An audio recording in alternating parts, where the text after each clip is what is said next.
Things were falling apart everywhere, but even then a few heroes stepped up. No matter how bad things got, they wouldn't give up on the planet. They pushed themselves, doing everything they could to try and save Earth, even when it seemed impossible. Jin stood out from the other heroes. Everyone called him the Star of the Sword. After seeing Step Up, the only guy who could actually put a stop to the macabre game for good, everyone just watched, waiting to see what he'd do next. Strange beings from another world stop existing. The girl, knowing she didn't have much time left, wished for one more shot at life. All she wanted was another chance to make things right. The gods agree, so the girl suddenly finds herself back in the past, 10 years earlier. Now that she's ready, she heads out fast, determined to track down Cheyenne before anything else can go wrong. She knows she has to look out for him, no matter what happens. When the jump starts, the main guy just thinks about his little brother. All he's ever wanted is to make things better for him. He has to drop everything he was planning and focus on making it through the first round alive. In the middle of all the craziness, Juno just slips away and no one seems to notice right away. Makes up his mind that he'll do whatever it takes to track him down, even if it means going through other people. Lucky for him, there's someone always looking out for him, ready to step in and help whenever he needs it. The story kicks off with a disaster that came out of nowhere, changing everything and setting the stage for the start of the league. As the jump went on, people started noticing that humanity was slowly fading away.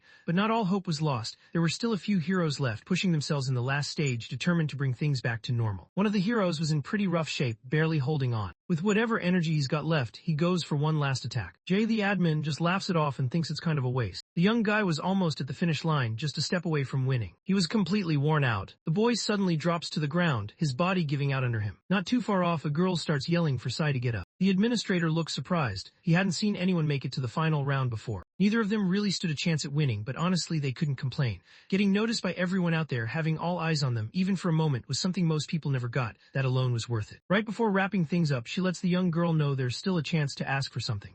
As a way to say thanks for keeping things interesting, she's willing to grant one request. The girl looked pretty upset and asked if she could have another chance. The villain glances over, not budging an inch. He isn't making any moves, just stands there with his arms crossed, acting like he's waiting for some higher power to give him the green light. He doesn't look scared or nervous, more like he's sure nothing's going to change unless the gods themselves step in. Turns around, gives a small wave, and heads off. Jinjaki, who everyone calls the Star of the Sword, stood by himself as the 8th round finally wrapped up. After a while, the young girl slowly opened her eyes and found herself back in her own bed. She jumps up fast, caught off guard, and she glances around and soon figures out she's back in her own apartment. Her phone buzzes nonstop as messages from Lee and Park Min come in one after another. When she looked at the date, it hit her. She was somehow back 10 years in the past. Seeing her friends alive and well again made everything feel strange. She couldn't figure out how any of this was happening, and her mind spun with questions. The administrator made it clear there wouldn't be another shot at this. Jin stands there trying to make sense of what's happening. As he pieces things together, it hits him must still be alive. He rushed around his room, grabbing his stuff and trying not to forget anything. She knows she has to find the guy. The lead was coming up in just a few hours. No matter how tough the players get, it's clear the league is all about teams going head-to-head. The boy stands out. He's not just another player, but a major part of the action. People call him the Great Lord of, and out of everyone, he was the only one who almost made it to the top. From the start, she wanted to stick with the boy. With her sword in hand and her goal set, she moved quickly, ready to face whatever was waiting for her. The story heads over to the district, a part of Inn. Two guys watched their coworker push through a tough spot. They could tell he wasn't backing down, no matter how hard things got. Both of them felt kind of surprised and respected him a bit more, seeing how determined he was. The main guy is putting in serious effort to finish his work. He's focused, not slacking off, just grinding through his tasks and making sure he gets everything done right. When he was done, he realized it actually wasn't as tough as he thought it would be. One of the men notices how fast the boy is moving, and thinks he's going to tire himself out if he keeps going like that. He starts to wonder if he's just stopped caring about school altogether. Just shrugged and made it clear that a diploma wasn't something you could eat. When someone asked him why he kept working every single day without ever taking a break, he just wants to make sure his little brother has a good life. That goal is always on his mind, pushing him to keep going even when things get tough. Taking care of his brother matters more than anything else. The old man gives him an envelope with some cash inside, letting him know it's okay to head home early.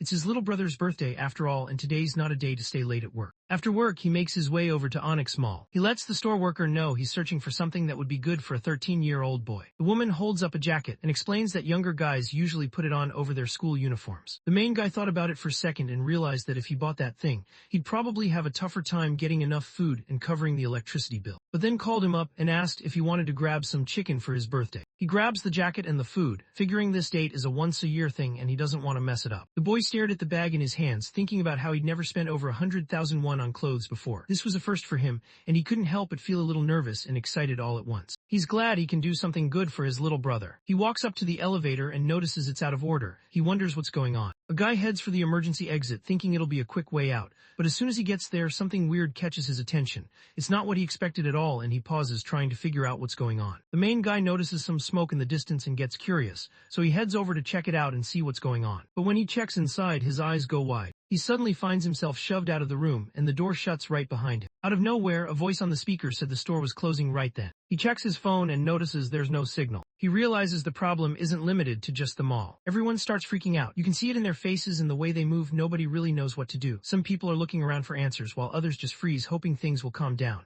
It's one of those moments where nobody feels safe, and everyone's just waiting to see what happens next. Suddenly, a blue screen pops up in front of everyone. Everyone in the room got a message on their screens saying they were all linked up to Area 2. The message also shared what came out of the summit meeting. The leaders had decided the only way forward was to cut down the number of people living on Earth, and it wouldn't be voluntary. From that moment, they knew they were being hunted. The rules had changed, and now no one was safe. Every step felt risky, like someone could be watching, waiting to catch them slipping up. Every living thing had to go along with it, no matter what. None of them really got a say in it. Spends some time thinking about what it really takes to join the league. He wonders if he's got what it takes and starts looking at the skills and qualities the league expects. The idea of qualifying sticks in his head, making him question his own abilities and whether he's ready for something this big. But then Asher shows up, cutting off whatever was running through his mind. The creature's red eye scans the room, checking out everyone who's there. Suddenly, everyone started freaking out together like never before. Everyone started running as fast as they could, not even looking back. Everyone else seemed to be caught up in the moment, but all he could think about was his brother waiting alone back home. He checks out the ways he could escape, and the tension around him gets heavier. He thinks it over and makes up his mind to figure out how to get out of the mall and head back home. They all end up in a section of the parking lot. People ended up trapped, facing down creatures with nowhere to run. The guy stood there with green skin and eyes that glowed in the dark. It turned out the league had a plan, and it was bad news. They wanted to cut down the number of people in the world to just a quarter. Following orders, the monsters move in and start attacking. Jin pushed through the chaos, his mind racing back to the first thing ever taught him. He realizes he has to get moving if he doesn't want to end up dead. The young woman moves fast, her sword cutting down the monsters in front of her. She doesn't slow down, just keeps going, focused on clearing the way. Each swing is sharp and steady, showing she's done this before. The monsters don't stand a chance as she pushes forward, not backing off for a second. She spent 2 or 3 hours making her way up all those floors just to look for the boy. It wasn't easy, but she kept going, checking each level until she finally got close to finding him. She believes he has what it takes to stop the league for good, so she sticks by him. The whole building looks like it's been covered by some weird tangled roots. They crawl up the walls, twisting around windows and doors like the place is being swallowed up. Anyone looking at it would probably stop and stare, trying to figure out what happened here. The main guy heads out through another exit in the block. People kept rushing past him, their faces full of panic. Nobody slowed down, everyone just wanted to get as far away as possible. The noise of their footsteps and shouts filled the air, making it feel even more chaotic. He looks around and realizes there's no way out. Out of nowhere, a girl with bright pink hair showed up. She had a blindfold covering her eyes, making her stand out even more. He slipped past everyone without anyone even looking his way. She clapped her hands, trying to get everyone's attention. She wanted them to focus so they could get it over with quickly. A woman showed up and said her name was Administrator Ka. She worked for something called the Cosmic Ecosystems Management Department, which sounded pretty official. The woman went on to explain that people on Earth had been labeled as troublemakers who needed to be wiped out. She hated having to do it, but she knew she had to stick to the rules. A woman walks up to the administrator, wanting to know what's going on and why she's acting this way. The creature made it clear that she respected what people decided for themselves. She also pointed out that the extermination thing wasn't just random, there were actual rules behind it. Everyone had to cast their vote, but anyone who picked X could skip out on joining the league. She pushes a big clock into view and lets everyone know they've only got 5 minutes. Everyone just takes off, heading straight for the X. Everyone goes with the group, but Cheyenne stands out. She makes her own choice and votes for the circle. Everyone was caught off guard by what the young guy decided to do. He doesn't realize that the guy actually disagrees with the policy. All he knows is that following the rules is the only thing keeping him safe. 2 guys wave him over, signaling that he should come join them on the other side. Catches the guy off guard and suddenly starts talking to him in. He thinks the guy's decision is pretty interesting. She lets him know this is a private chat, hinting that she's about to make him an offer. If the guy manages to bring someone over to the group, he gets a reward. But if he can't do it, nothing bad happens, no penalties or anything. Looking back on everything he'd witnessed so far, doesn't hold back as he tells everyone that picking X means you're basically done for. Everyone around him starts laughing, looking at him like he's trying way too hard. Some guys even nudge each other, as if he's pretending to be the main character in a film or something. The main guy checked in with the others, making sure they'd all gone through the rules. He pointed out the section that clearly said no one could back out of joining the league, so basically everyone was stuck with it whether they liked it or not. So it's probably smarter for them to play it safe, just in case this is actually happening. There were only a few seconds left on the clock. Everyone starts paying attention to the boy. One after another, they slowly head toward the circle, glancing around to see if others are doing the same. The whole group moves together, a bit unsure but willing to follow his lead. There were just 2 people left at the X. Boyd stood there, hoping the admin was wrong about whatever was coming next. Lets everyone know that their time is over. One second, the guy and girl were standing on the other side. The next, they just burst apart, gone in an instant. Cheyenne's eyes widened as it hit him. The woman hadn't been lying. Everything she said was real, and now it all made sense. She gives him a nod, clearly impressed with what he's done. He gets handed a gun as a reward. The gun held 10 bullets, but unless Lee decided to sell them, the young guy knew he'd never get his hands on more. She doesn't give a straight answer about whether any items will be sold on their own.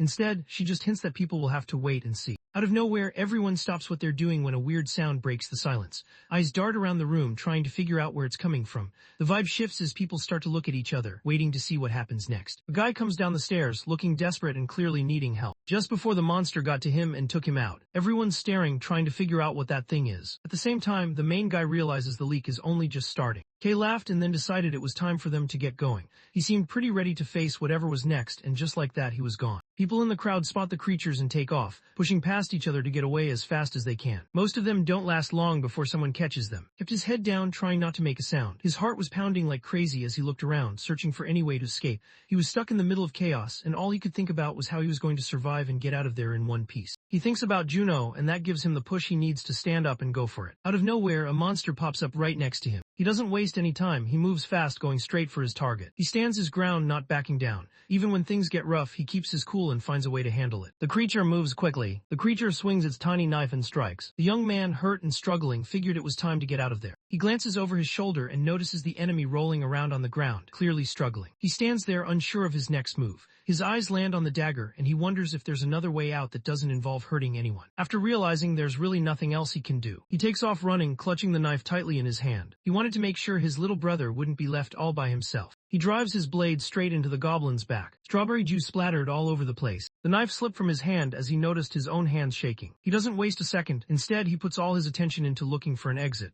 Getting out of there is the only thing on his mind. Things kept getting crazier as everyone tried to get away. People started scrambling up anything they could, walls, fences, even cars, just to get out of harm's way. But then out of nowhere, something starts hitting the creatures. He has no idea what's going on. Scene coat hanger steps forward looking determined. He's made up his mind. It's time to do something about the situation. A guy was running and looking around for someone who could help him, but then grabbed him and pulled him back. Most people probably assume that once monsters hit the ground, they're out for the count. So there's nothing about them that stands out. He raises his voice, trying to warn everyone nearby. People start backing up fast, giving the goblin plenty of space to move through. The two guys nod and get moving right away. When the group steps out of the way, they all catch sight of what's behind them. He knocks out two of the little monsters and they drop to the ground. The main guy looks around and realizes things might not be as hopeless as they seem. He starts thinking that if everyone teams up, they actually have a shot at making it through. The idea sparks some hope. Maybe this isn't the end as long as they stick together. He realized he had to swerve while sprinting, so he shifted his weight and turned sharply, hoping he wouldn't lose his balance. He watched the monster closely, waiting for it to hit the ground before making his move.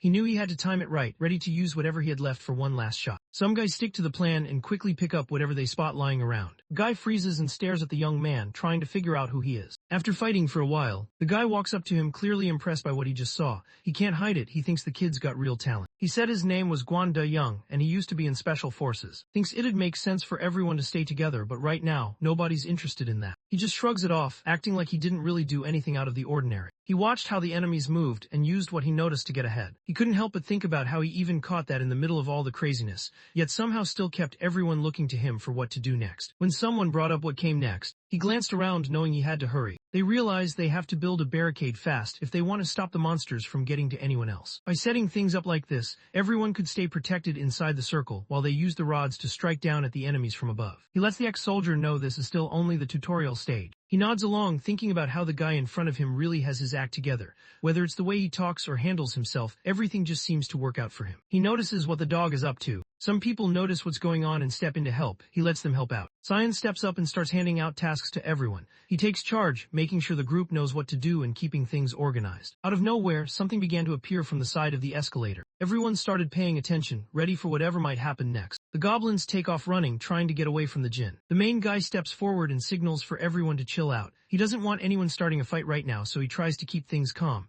The group looks at him, waiting to see what he'll do next. After taking down the last of the enemies, the girl walks over. He realizes she's actually scarier than any of the monsters he's faced. She spots him, and you can tell she's relieved to see he's okay. People can't help but notice how skilled the young woman is. She stands out, and even the guys around her find themselves a little surprised by how much she can do. It's clear she's caught everyone's attention. The Sword Star watched the boy closely, reminding him to stay alert. He could tell the kid was getting comfortable, but this wasn't the time to relax. The moment felt tense, like everyone was waiting to see what the boy would do next. She drove her weapon straight into one of the goblins. As she watched, she remembered how these creatures could bounce back from small wounds in just a few minutes. Their ability to heal made fighting them a real challenge. The guy notices that she really knows her stuff when it comes to these monsters. The girl lit a cigarette like it was nothing new. She looked calm, like she'd been in this situation plenty of times before. Wonder Young wanted to know what was happening in the other groups. She found out that right now, this place had the biggest number of people still hanging in there. From the second basement all the way up to the 7th floor, she kept coming across bodies. The main character thinks back and tries to figure out how she managed to fight all the way up here by herself.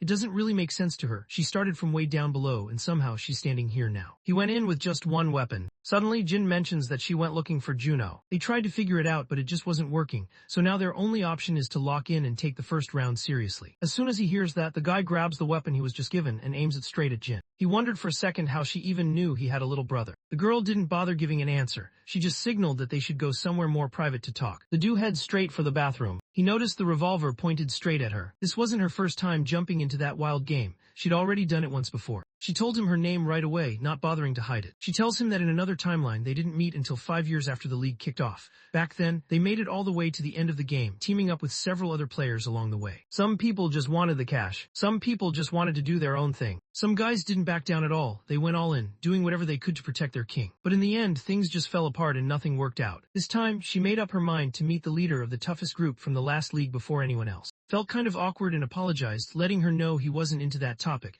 He hoped she wouldn't bring up her brother again. The Sword Star looks over, raising an eyebrow, almost like he's wondering if the guy actually plans to help the kid. It's clear he expects some kind of answer, but he doesn't push it. There's a pause, just long enough for the question to hang in the air, and everyone can feel the tension. She realized the first round had probably kicked off in another spot, and nobody could leave the mall until the tutorial was over. Still, even if he pulls it off, making it on his own with a kid isn't going to be easy. Since she already knows what's coming, she's ready to help him out, as long as the guy's on board with it. After thinking it through, the main guy chooses to stick around with the girl for now. He figures it's better to stay with her until he manages to find. But first, she wants him to say who he'd go after if he could, since she clearly knows him pretty well. He jumped right in, not stopping to think twice. Knows what's really going on in the young guy's head. He's thinking about taking out his aunt. He'd always kept the whole thing about the woman to himself. Thinks it over for a second, then chooses to trust the young woman. Even though he decides to help her out, he still doesn't really trust her. Before heading back, the young guy wonders if in that other timeline he actually managed to look out for his brother all the way through.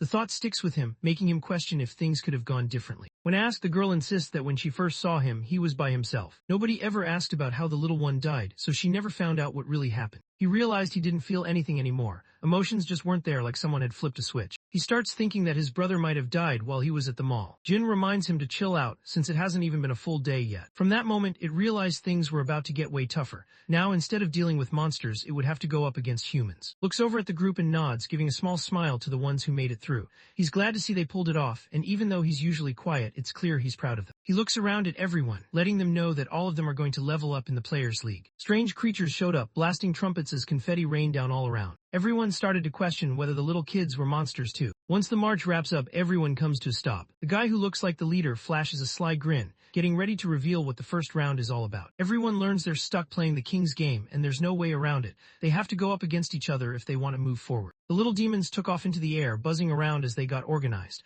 They decided to break up into 3 groups, and each group picked its own leader. If the king gets taken out, then the whole team is done for. Only one group is left standing at the end. Everyone on the 7th floor gets grouped into the red team. The news spread pretty quickly was going to be the new king. Some people were surprised, others just nodded like they saw it coming. Either way, everyone started talking about what might happen next. The admin wasn't surprised at all. She'd already figured this would happen and honestly didn't think anyone else could handle it better. She lets him know that the king is able to check out the status window and see who's on his team. Everyone's eyes are glued to the screen as the kings from the other teams get picked one by one. It's a tense moment with everyone waiting to see who's up next and wondering what's going to happen. The room feels quiet, even though you can sense how focused everyone is. The main guy notices that the blue team has way more players than his own. It's pretty obvious they're outnumbered. On top of that, he realizes the black team has some kind of trick. They're able to keep their position hidden from everyone else. Let everyone know that the round was starting in 10 minutes. He hoped the group would have a good time, looking forward to the game himself. Jin thinks it over and realizes the system seems really good at picking out people who have what it takes to be a leader. This time, it looks like that's exactly what's happening. Cheyenne knows he's got to level up fast, since the first round is when the real training happens. In the next round, he had to decide which players would get artifacts. Out of nowhere, more people began showing up, making their way down the stairs. Who manages them all steps up as the one in charge for the blue team. He lets everyone know who he is, says sorry about what went down earlier, and explains that his group brought some food to share with everyone. A woman looks at the food, eyeing it with some hesitation, clearly unsure if it's okay to eat. The guy nodded with a grin, looking pretty pleased as he agreed. As he checks out what's going on around him, he realizes there's someone pretty smart over on the red team. He still thinks their floor is better just because it has the food court. He started to think maybe this was the perfect chance to look for the king. If things were already going sideways, it wouldn't be weird for him to slip away and start searching. It just seemed smarter to use the chaos instead of waiting around. He walks over to see what's going on and tries to find out why they're there. The manager looked a little annoyed as he told the guy to chill out. He explained he was just there to drop off some supplies, nothing more. He'd rather work together than just do what the terrorists say, even though those guys want everyone to turn on each other. The main guy wasn't fooled for a second. He looked right at the man, not interested in any excuses or games. He already knew why they were there. It was all about figuring out who the king was and taking him out when the clock hit midnight. If he was serious about working together, he needed to bring the blue team's leader with him. Otherwise, he'd have to go. He could feel the cold metal of the gun pressed against his stomach. The manager leans back fast, almost like he's trying to put some distance between himself and whatever just happened. The other guys in suits saw what happened and rushed forward. Looks around, trying to figure out how to handle things without having to waste any of his bullets. He knows he needs to save them, so he keeps his eyes open for another option. Moves through the room, quickly taking care of every enemy in his way. He's focused, making sure no one else can cause trouble. Starts to wonder if he forgot about the rule that says attacks can't start until after midnight. The man gets it, this is a rejection. He doesn't push it or make a scene. He just turns around and walks away. He couldn't stop thinking about what the girl had just done. He couldn't help but notice just how strong she really was. Her power stood out, and even he had to give her credit for it. He lets everyone know it's time to take things downstairs and set up their base on the first floor. He kept his distance from the blue team, searching for any red team players who were still spread out. Looking back, he realizes those guys in suits definitely know what they're doing, so he decides the move is to keep his distance from them. Watching them could turn out to be pretty entertaining. The main guy gives the job to the girl wearing the cap. He asks her to find out everything she can. Over at the blue team's base, the guys all agreed that they had to go in right now. Waiting around wasn't an option. They were set on making their move without wasting any more time. The manager didn't agree and suddenly turned on his own teammate, lashing out at him. Now that he's got the king under his control, he figures he's the one calling the shots now. So everyone had to get to work and start cleaning up. After hearing what was said, the sword star gets it. This round is going to be tough. He can already tell it's not going to be a walk in the park. She thought back to what the young guy had told her earlier. Her job was to take out the enemy team's king. She's made up her mind to get it done, no matter what it takes. After a while, the red team pulled it off and grabbed the goblin jerky. Guan steps up and volunteers to go first, figuring someone has to test it out. Everyone really hopes the food turns out tasty. The boy just lets them know they can eat it and tells them they'll have to get used to the taste. Day 2 comes around and something new pops up. Walks at the front with 39 people following behind him. They made it down to the first floor and saw a bunch of bodies lying there. The main guy takes a good look around and realizes right away that a goblin couldn't have been the one behind this. It was actually the system itself that got rid of anyone who tried to leave their floor before they were allowed. As she upped the place, the girl glanced at one of the bodies, thinking about how she couldn't just leave him like that. She knew he deserved a proper burial, and she promised herself she'd take care of it. The group ended up having to drink water straight from the toilet. The next thing on his mind was fixing up the barricade, making sure it could actually hold if anything tried to break through. He spent a few hours working at it, not really thinking about much else. After a while, he could tell everyone was getting tired, so he let his friends take a break and catch their breath. The older guy looked over at the young man, noticing he was still up. He seemed curious, maybe even a little concerned, about whether the younger one was planning to get any sleep that night. He acts like everything's okay, but in his head, he knows there's still something left on his to-do list. He sits there checking out all the weapons laid out in front of him.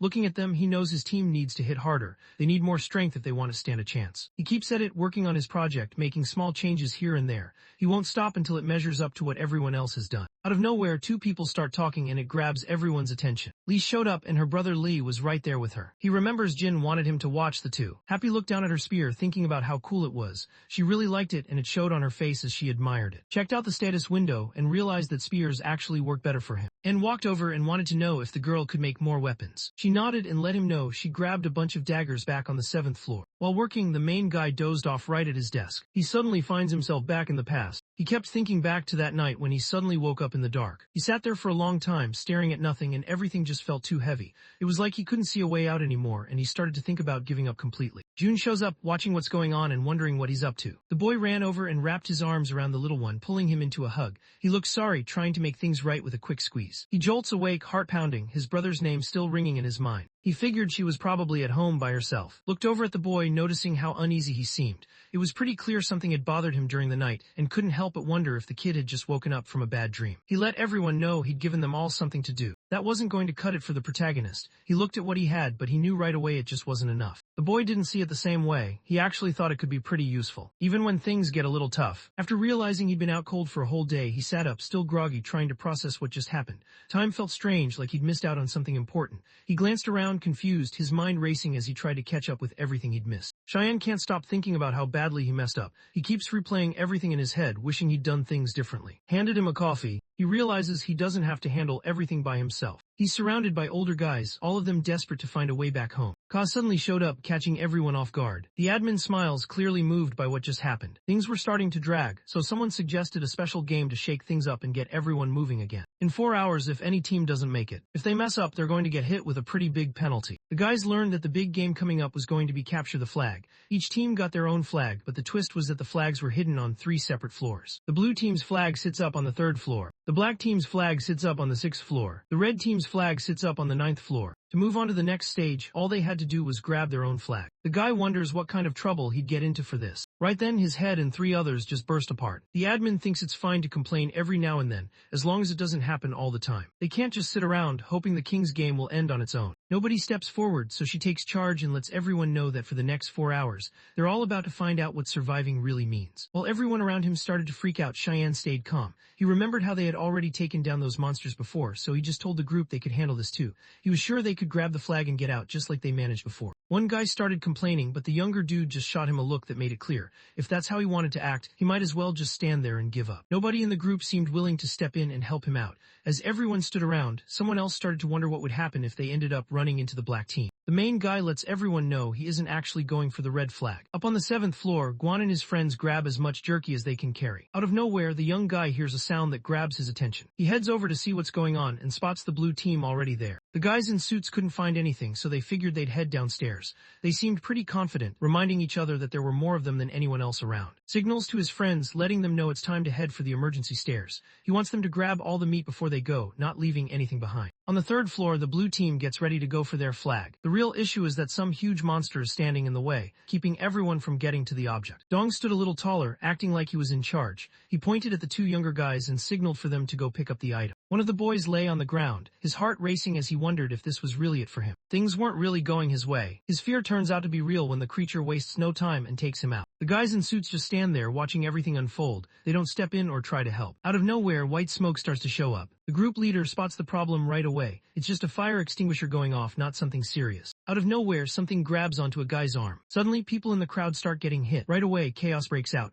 Everyone scrambles to get out of the way, trying to figure out what's going on and looking for somewhere safe. You can see the confusion on their faces as they try to make sense of the situation, but it's clear nobody was ready for this. The manager can't help but think about who's behind all this. He quickly signals his crew to take care of the archers. There are more of them. Out of nowhere, a bunch of spears came flying straight at the team. The red team's extinguisher crew kept moving through the area, pumping out more smoke as they went. The leader wonders if those people have been keeping secrets from the start, planning to take them out all along. He yells out, warning everyone to get away from the spot where the projectiles are flying in. Right in the middle of everything, decides it's time to head over to the other side. About half an hour earlier, he had let everyone know he was planning to go after the blue team. Since their flags were set up right next to each other, it was pretty clear that a clash was coming. The guy knows this is his one shot to even things out between the teams. 3 guys got picked to handle the smoke. Their job was simple, they had to spray it around while everyone else watched, waiting to see what would happen next. He moved in, blocking the enemy's view. The combat squad gets ready, grabbing their spears and crossbows. They line up, each guy checking his gear, making sure everything's set. With their weapons in hand, they focus on the target, waiting for the signal to move in. Everyone knows their job, and the tension hangs in the air as they get ready to attack together. After he finishes explaining everything, he makes it clear that if anyone wants to make it out alive, they can't waste time second-guessing themselves. Back in the present, the main guy signals to his friends that it's time to head down. Looks around and thinks it's probably time for them to leave too. He decides it's finally time to get his hands dirty. The assistant manager watched his coworkers and couldn't help but wonder why they struggled with the simplest tasks. He was starting to get annoyed, but then something unexpected happened. Right as he spots the blue flag pop up in front of him, he gets ready to reach for it. Cheyenne suddenly comes at him. He spots him right away and his face gets even more tense. The anger is clear, he's not hiding it at all. Up on the 9th floor, Guan noticed right away that some people were already paying close attention to the red flag. It was pretty much what he figured would happen, and he kept an eye on them, knowing things might get interesting soon. Hal, one of the top guys on the blue team, gets ready to take a swing at the monster that's hanging onto the item. He looks focused, muscles tensed, clearly set on getting the job done. The energy in the room shifts as everyone waits to see what'll happen next. He goes in for the attack, and when his hit lands, there's this solid, satisfying thud. It gives him a quick rush, almost like winning a mini-game or pulling off a perfect move just feels right. The ex-soldier takes a good look at the enemies ahead and realizes there's no way he can get through them. Deciding it's not worth the risk, he turns around, thinking it's smarter to head back and let Cheyenne know what's going on. Don made it up to the third floor and stopped in his tracks. The place was a mess and his guys were down everywhere, not moving. It hit him hard. He hadn't expected to see his crew like this. The blue team started out with 89 people, but now they're down to just 53. He looks around, confused about why he doesn't see anyone from the red team. The more he thinks about it, the angrier he gets at his own team for not being able to tell who's on their side and who is. The man quickly figures out that the enemy team was never actually after the blue flag. After that, he just told one of his guys to be quiet. He grabs the item, determined to prove everyone wrong when he finally reaches man 4. Grinned when he spotted his team's flag back in their hands. Relief washed over him as he realized they pulled it off, and he felt a sense of pride knowing his team wasn't ready to give up that easily. The game just got interesting again. Things weren't looking good for him because Jin was already further up ahead. The strongman looks over and wonders if the girl with the sword is from the red team. He told his friends to pick up the sword and make sure the girl couldn't get away. The girl doesn't say a word. She just chucks a bottle of oil and a lighter straight at the group coming after them. He grabs some sticks and dry leaves, trying to get a small fire going. She charges forward and swings her weapon, aiming straight at her target. The guys still go for another charge, but it just makes things harder for them. They end up in a tougher spot than before. The guys quickly figure out she's not just some regular woman. With that in mind, the last few decide their only shot is to go big and send in a drone strike. When the plan falls apart right in front of him, the strong guy just stands there, confused and trying to figure out what went wrong. He can't believe things didn't go as expected. Even though the enemy looked super weak, almost like he could break at any second, he still stood there ready to fight. He waits his turn, watching the others swing the sword. Finally, it's his time to step up and try it for himself. On the 8th floor, a guy looked over at the manager, checking if the people watching the red flag could really be trusted. He agrees, but right then a message pops up. The red team had just grabbed their flag back and everyone knew what that meant. Things were about to get intense again, and the players on both sides could feel the pressure building. The sprinklers kicked in, spraying water everywhere, but the flames were way too much. The fire kept spreading, barely slowed down at all. All the teams had managed to get their flags back. The leader of the blue team isn't happy about this at all. He raises his voice, cutting off his friends so they go quiet. Once he gets what he wants, he moves on without looking back. The announcement comes on, letting everyone know the next stop is on the 1st floor. Somewhere else, Cheyenne's team was pumped about the win. Everyone was high-fiving and grinning except for the main guy. He just stood there a little lost, still trying to figure out how it all went down. He starts thinking about the missing item and can't help but wonder if Jin was the one who took it. The idea nags at him, making him replay earlier moments in his head, trying to spot anything he might have missed. He remembers that the King's game has started up again. When he opens the map, the young guy notices the blue team getting closer. He yells out, signaling his friends to hurry and grab the weapons. Looks around at the mess and all the smiles. He thinks that sometimes people just need a nudge to get going. At any time, even a king can lose everything. The scene shifts over to the red team's base. The leader of the blue team is there too, looking around like he already figured something shady was going on with the other side. He's not surprised to be here, almost like he saw it coming. The elders notice how empty the place is. It's almost unsettling, and they can't help but look around, trying to figure out why there's barely anyone there. The emptiness makes everything feel a little off, and even the usual background noise is missing. The manager suddenly turns on one of his own guys, making everyone freeze. He doesn't want to hear any more complaints and shuts everyone down fast. The guys moved in and began smashing the base, taking out walls and chunks of the building. Each hit sent bits of debris flying, making the place look like it was falling apart fast. The young guy was angry, barely able to believe what just happened. He couldn't get how the man could still stand there, acting like he was in charge right after taking out one of their own. It just didn't sit right with him, and the whole scene got under his skin. As he walked closer, the guy with glasses looked straight at him, sizing him up. He asked if he was ready to take the fall for the red team, almost daring him to step in. The tension hung in the air, and everyone around watched, waiting to see what would happen next. He still doesn't get that the enemies ignored the blue flag on purpose. They could see there were too many defenders, so they decided not to bother with it. They knew time was running out. The move was to smash the whole base first, then go after the king. Even though he nodded along, the young man knew what he wanted to do once he got out. He had it in his head that Dong wouldn't get away with this. He was set on tracking Dong down and getting even no matter what. Everyone suddenly goes wild, messing with stuff and smashing whatever they can get their hands on. They start to notice how everything just fits together perfectly. Taking it down wouldn't be simple. Out of nowhere, a guy showed up and went straight for one of the blue team's hands, jabbing at it with a spear. The red team had been hanging back, just watching and waiting for the perfect chance to make their move. On the other side, everyone does whatever they can to keep the barricade up. They push back against the pressure, not letting anyone get through. It's tense, and no one wants to be the reason it falls. The manager looks at his crew who haven't moved an inch. He signals them to move forward, pushing them to go on the attack. attack, not caring if they get hit by spears along the way. The guy shows up just in time and stops an enemy who's trying to climb up. He doesn't even pause, he just pulls back his bow and lets the arrow fly. He raises his voice, telling his team to get their weapons ready. He tries to get away, but an opponent grabs him before he can escape. The man grabs him and slams him down onto the ground. He tightens his grip and gets ready to finish the fight, putting all his strength into one last move. Cheyenne gets asked if he's the king, but he just shakes his head. He makes it clear he is the guy everyone thinks he is. The enemy just acts like he couldn't care less. One of the guys on the red team spots what's going on, but he doesn't make it. The main guy realizes that if the barricade goes down, things are going to get bad. His team isn't getting any more chances to bid. The enemies started yelling, making it clear the barricade was broken through. He started attacking everyone around him. She walks into the room and spots her friend lying there, not moving. Her heart starts racing as she realizes something's really wrong. She stands frozen for a second, then the fear hits her hard. It's like the world just dropped out from under her feet. She can barely breathe, her mind spinning, trying to figure out what to do next. All eyes from the blue team turn toward him. Luckily, Guan seems okay. He steps in just in time and stops things from getting out of control. The Lee brothers did everything they could to make it through. With everything going wild around him, the leader looks around, trying to spot. He just knows that if he takes this guy down, the red team's done for. He looks around, searching for the guy with the weapon, trying to figure out where he went. Nobody said anything. Right then, the main guy shows up and takes out the dude who hit him earlier. He raised his weapon and aimed it straight ahead. He's already there waiting. The gunshot echoes through the air, catching everyone off guard. Heads snap up and eyes go wide as the sudden noise interrupts everything, leaving the group frozen in place, unsure of what just happened. The manager steps in and signals to his guys, making it clear he wants them to grab the boy right away. He realized the king was in a weak spot because of his injury,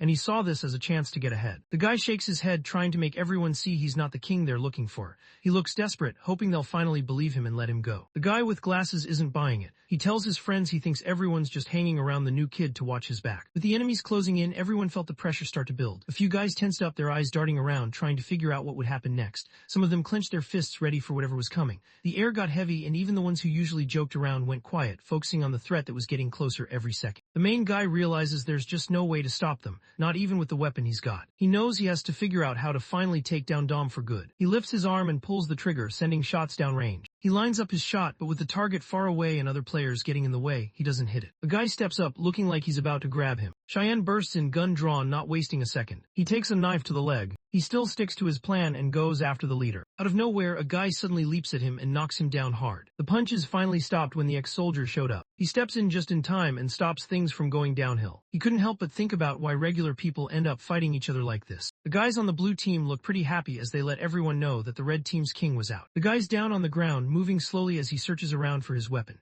He's focused, not letting anything distract him while he scans the floor, trying to spot what he needs to keep going. Right when he reaches out, someone else swoops in and snatches the item before he can get his hands on it. Steps forward and hands the weapon over to the young man. He gives him a look that says it's time to keep going no matter what. The message is clear, don't back down now. He remembered that the young woman used to be a soldier. He gets up and looks around, hoping someone might help him out. She said that if she called the manager over, things were going to get real. Things could start going the other way. The girl picked up the revolver, her grip steady even though it was obvious she was nervous. She took a deep breath, trying to keep her cool. Everyone could see she was determined to give it a shot, not backing down even with all eyes on her. Out of nowhere, feels a strong grip yank him backward. This time one of the enemies stepped up, raising his voice and telling Lee to hold his fire. The main guy throws his head forward and lands a solid hit right on the other dude. Both of them hit the ground together. He glanced over at his teammate, checking to see how he was holding up. He points out the leader to her, making sure she pays attention to what the guy is doing. She turned around and let him know she was going to help. The guy from the blue team had tears streaming down his face. He looked at the young man, thinking about what would happen if things went wrong.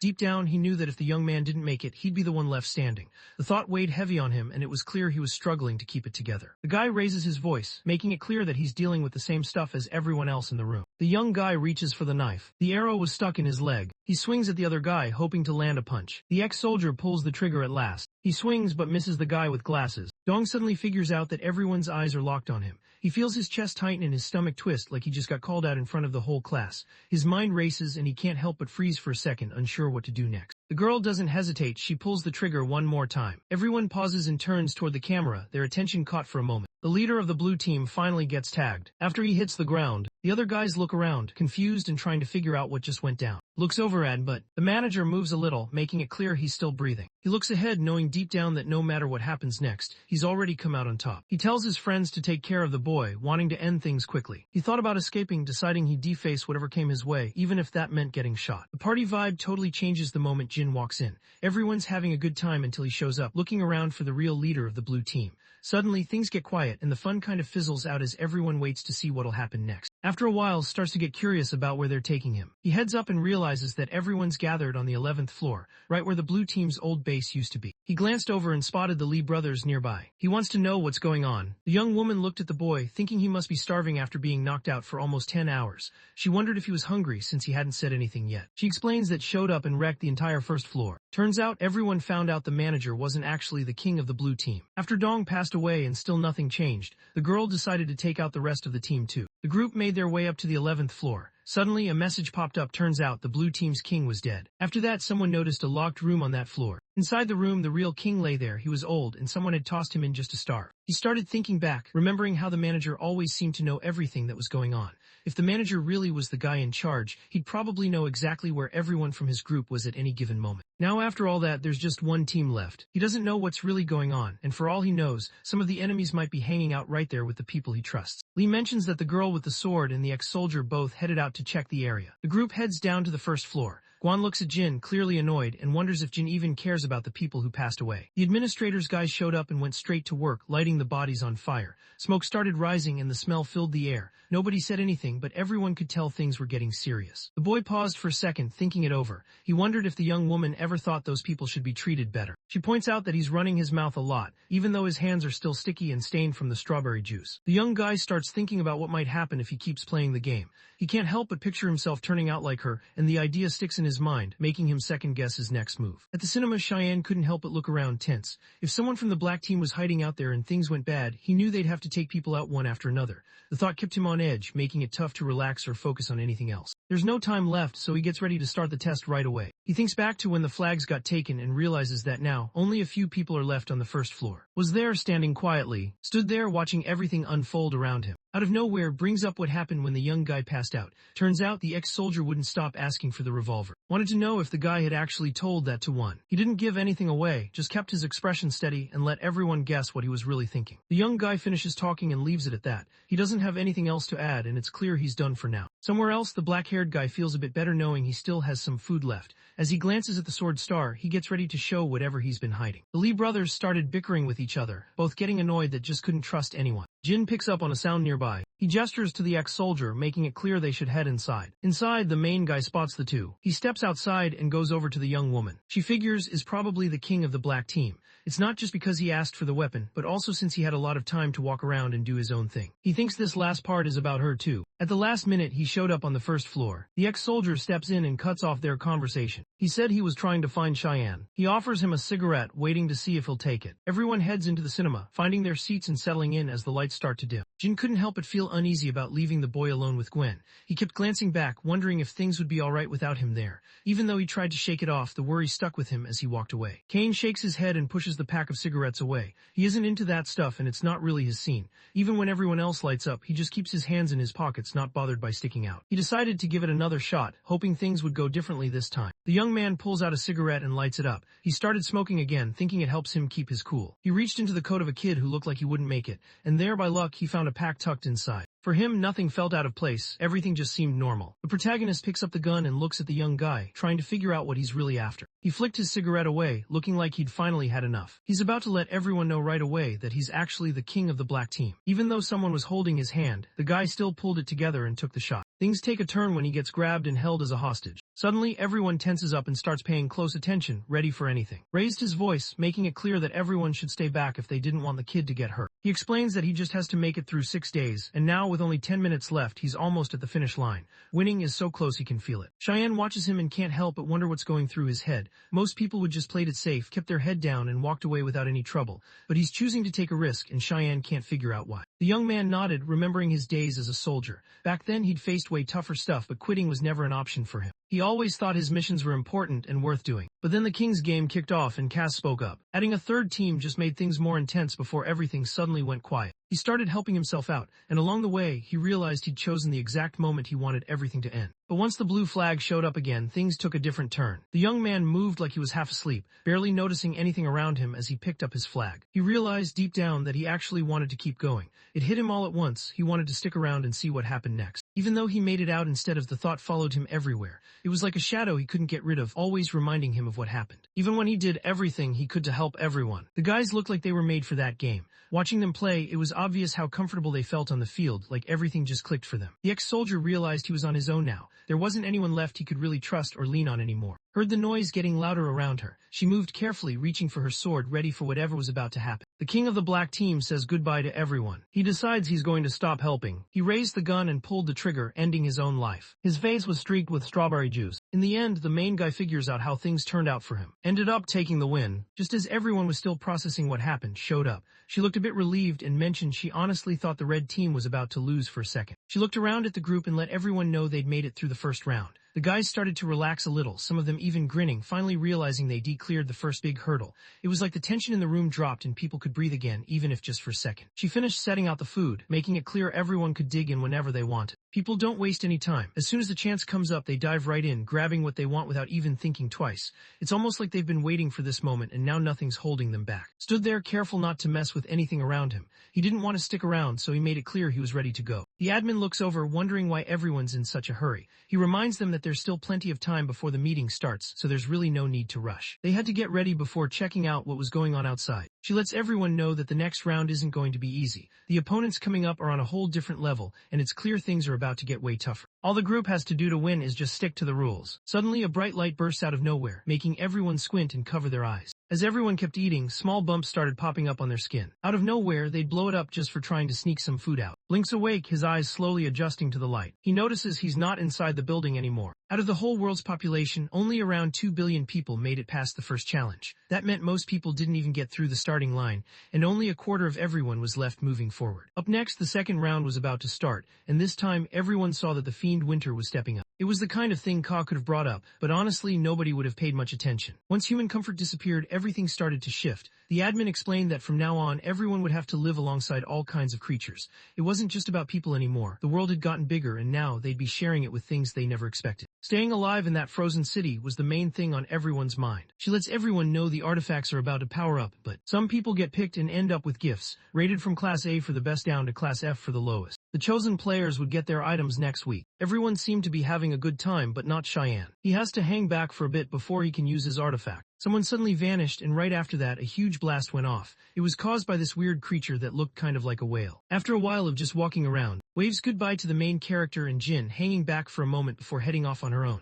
The guys watch her go, feeling that usual awkwardness when someone leaves the group. She lives in Seoul with her brother. Everyone splits up and goes their own way, so the team part is officially over. One of the Sword Stars notices how sketchy things have gotten around town lately. He keeps an eye out, thinking about how just walking down the street isn't really safe anymore. Once they found, the next thing on their minds was finding somewhere to crash for the night. In this round, everyone finds out that some guilds are the ones who usually run things on the streets. Staying away from them makes it way easier to stay alive. Out of nowhere, something green lunged at, catching him off guard. She tries to walk past, but the young woman steps in front of her and blocks the way. She explains that the snow always goes after anyone who gets too close. They usually get distracted by anything shiny, even something as simple as a zipper. The young man knew he had to keep his eyes open, even though his nerves were all over the place. The only thing on his mind right now is his brother. He lets everyone know it's time to move fast. Not far up the path the two run into, usually leaves people alone and isn't the type to start a fight. After a confrontation, they pull up at their destination, stepping out and looking around to take it all in. Cheyenne steps forward by himself, pushing the door open and heading inside without anyone else. He stepped inside and saw the building was a total mess. Stuff was everywhere like nobody had cleaned up in ages.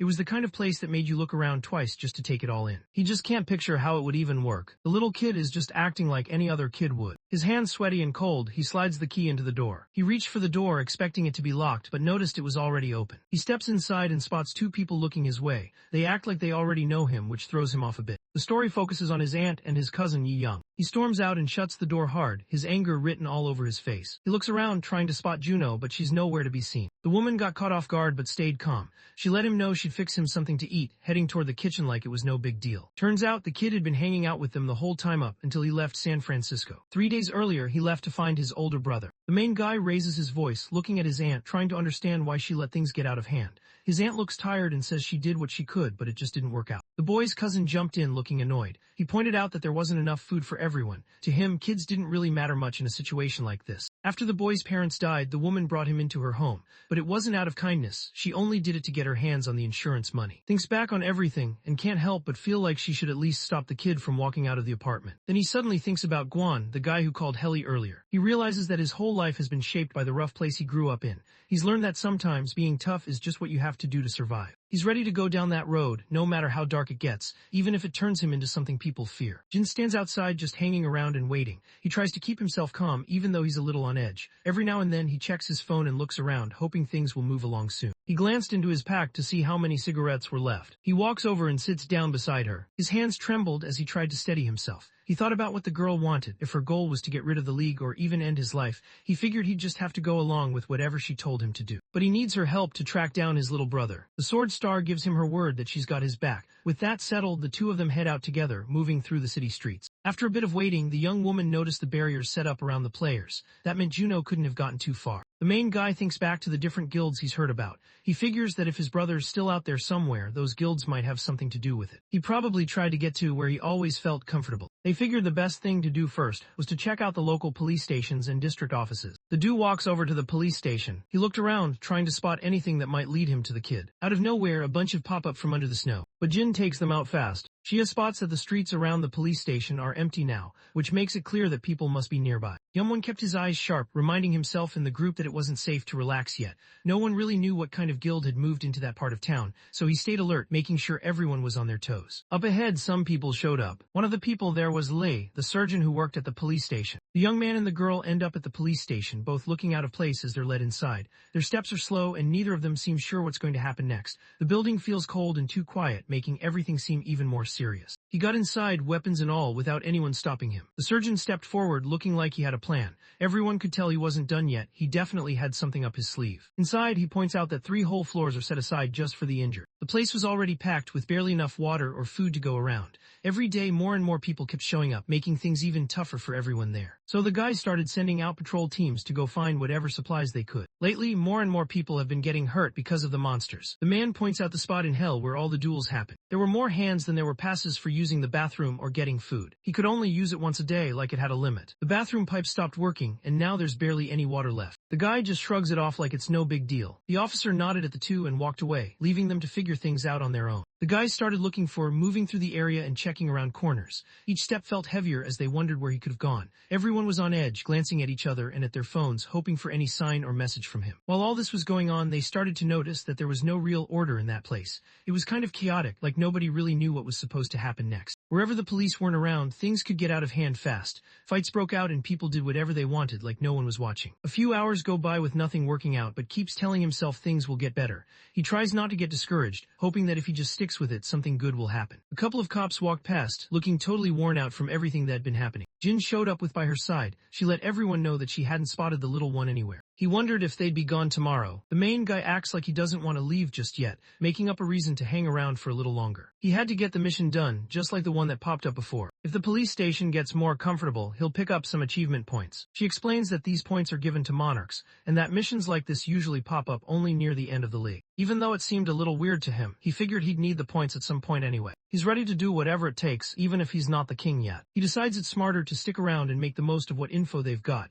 instead of heading out and taking a chance on losing forever. It wouldn't be long before they ran into the ruler of this place. On the second day, En steps outside and sees the snow falling harder than before. It's piling up fast, covering the ground and making everything look colder. He pulls his jacket, realizing it's going to be a rougher day than yesterday. He points out that they're running low on food and need to figure out how to get more soon. The scout team was waiting outside, but there weren't many of them. Even with the police officer's update, the group stayed small. Out of nowhere, the main guy and the girl with the sword showed up and wanted to help out. The story jumps back to the night before. Siam is outside putting in some extra training with her ally.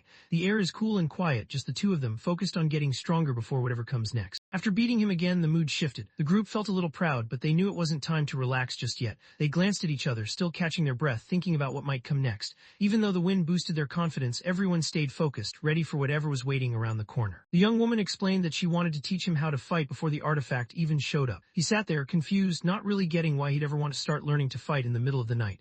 It just didn't make sense to him, and the whole thing felt a bit random. The young man explains that the reason is simple. Tomorrow, they're going to start their volunteer work. They wanted to bring in more to show what they could could do, hoping it would be enough to get the monarch's attention. In their minds, earning the right to talk to someone that important meant proving themselves first. He knows he has to look out for himself first if he wants any chance of making it through. The girl looked pretty pumped up, noticing how determined the guy was. She seemed to like his energy, so the two of them headed back to their training, both a little more fired up than before. Right now, one of the volunteers looks up at the sky, wondering if the snow is ever going to let up. Out of nowhere, snakes slid out from under the snow, catching everyone off guard. Jin steps in and sorts things out, making sure everyone's okay and things go back to normal. The guy walks up to the man and points out the zippers on his clothes, suggesting he take them off so people don't stare as much. The surgeon thought about how, because of what the two had done, everyone could finally start looking for food a bit farther away from the station. It was a big relief, knowing they could try new spots without being so nervous about what might happen. So that day, he let everyone know they'd all be heading over to the first street of. The place sits right in the middle of a busy spot, packed with food stands and clothes shops. The place had always been a hot spot, with different guilds trying to take charge. Every now and then, someone new would show up, hoping to claim it for themselves. It seemed like nobody could really hold on to it for long, and things could change overnight. The monsters showed up, crowding the street until nobody could get through. The group slips inside without wasting any time. They start picking up and clearing out anything that's in their way, moving through the place as fast as they can. There were even some meal kits that had already gone bad. Lee smiled looking pretty pleased. He used to expect a lot from him and his friend, and now it looked like the two of them had actually pulled it off. He feels good about stepping in to help, thinking about how much the police must have been dealing with these days. Thanks to the search, the food situation started to get a bit better. It wasn't a lot, but it was enough to make people feel more hopeful. The guys who had been struggling now had something to look forward to, and seeing things improve made even more people want to step up and help out. Ever since those two guys started hanging out with the group, nobody else has gotten hurt. While they were still looking around, the surgeon pointed out that they should check out one last spot since they had enough people with them to help out. Everyone walks over to the Short Ribs restaurant. The place isn't super messy, but there are a few bodies lying around on the floor. One of the guys yells out that he spotted some meat. He stared at the bodies on the ground, his stomach twisting. There was no way a regular person could have done something like that. Whoever was behind it definitely wasn't human. Instead, he saw a creature with a mouth full of teeth. Jin recognized what he was looking at right away, remembering he'd seen it before. Meanwhile, the other volunteers were pumped, cheering about all the fresh meat they'd just scored. Out of nowhere, a monster comes out of the wall. People freak out and take off running in every direction. The sword girl steps forward and tells everyone to stay where they are. The creature fades out of sight and slips away, leaving no trace behind. The young woman makes it clear that if anyone wants to make it out of this, they have to listen to her. He had to stay completely still, because for all he knew, the floor could actually be the monster's tongue just waiting to snap him up. Looks over confused, trying to figure out what's going on. Points out that the creature is a crocodile turtle, one of those turtles that hides underwater and waits with its mouth wide open. The creature sat hidden, its tongue stretched out just waiting for someone to step on it. With camouflage, it was almost impossible to tell where it was hiding. He realized it didn't matter if something was tiny or huge, even stuff like the walls or the ceiling. The creature doesn't mind waiting around. It can just sit in the same place for hundreds of years, barely moving, until something finally comes close enough for it to catch. Right now, they're stuck right in the middle of a minefield. Decides that this time, he'll be the one to step up and act as the bait. He was the reason they all ended up there. Shakes his head, he's not on board with the idea. He remembers the bodies that were lying around, which makes it clear there's more than one enemy hiding inside. He messes with his jacket, looking around like he doesn't want anyone paying attention to him.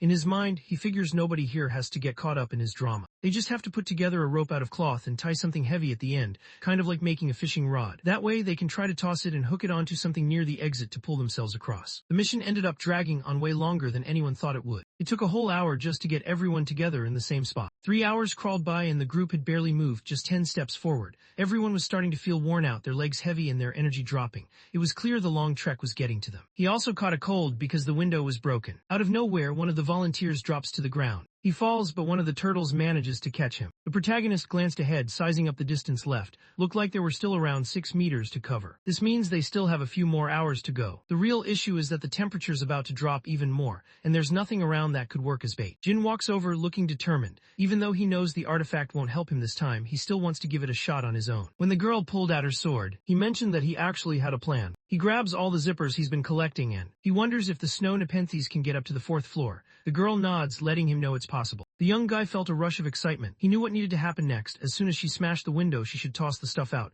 He was ready, waiting for her signal, already thinking a step ahead. Told everyone to hold their spots, not to move. He grabbed his fabric thread. He smashes the glass, quietly hoping his plan isn't just a dumb risk. Out of nowhere, the green creatures show up fast. There was a turtle just hanging out by the window. A couple more people came along after him. The way ahead was open now. The main guy looks around at his friends, knowing there's only one way out. He signals and everyone gets it, they have to jump. One by one, they all brace themselves and go for it, hoping they'll land safely on the other side. Even on the fourth floor, the snow would be heavy enough to break through if it fell. Jin looks over and sees that the young guy is about to get grabbed by those weird green creatures. He rushed over and managed to catch him just in time, ending up landing with the guy sprawled awkwardly across his lap. The surgeon explains that everyone made it out safely because of what the young man did. The main guy glanced over at and noticed they weren't paying attention. He figured this was probably the best time for everyone to slip away quietly, hoping to get out before anyone noticed. High up on a building, two people watch the group below. Someone in the group wonders if the queen might be curious about the kid who was the first to jump. The two guys went up to the leader and let him know they spotted a pretty normal dude hanging out with the police. Lee, who leads the first guild search team, decides she's going to let the queen know what's happening. The guild heads back to their base over at City Hall. Most of the time, they end up taking people captive. Inside, a woman waits, pretty nervous to find out how many girls her son has brought in this time. She says she's looking for a guy who's actually worthy of her precious little bird. There was a young girl stuck inside a glass box. She looked out, her hands pressed against the clear wall, searching for a way out. Everyone could see her, but nobody could reach her.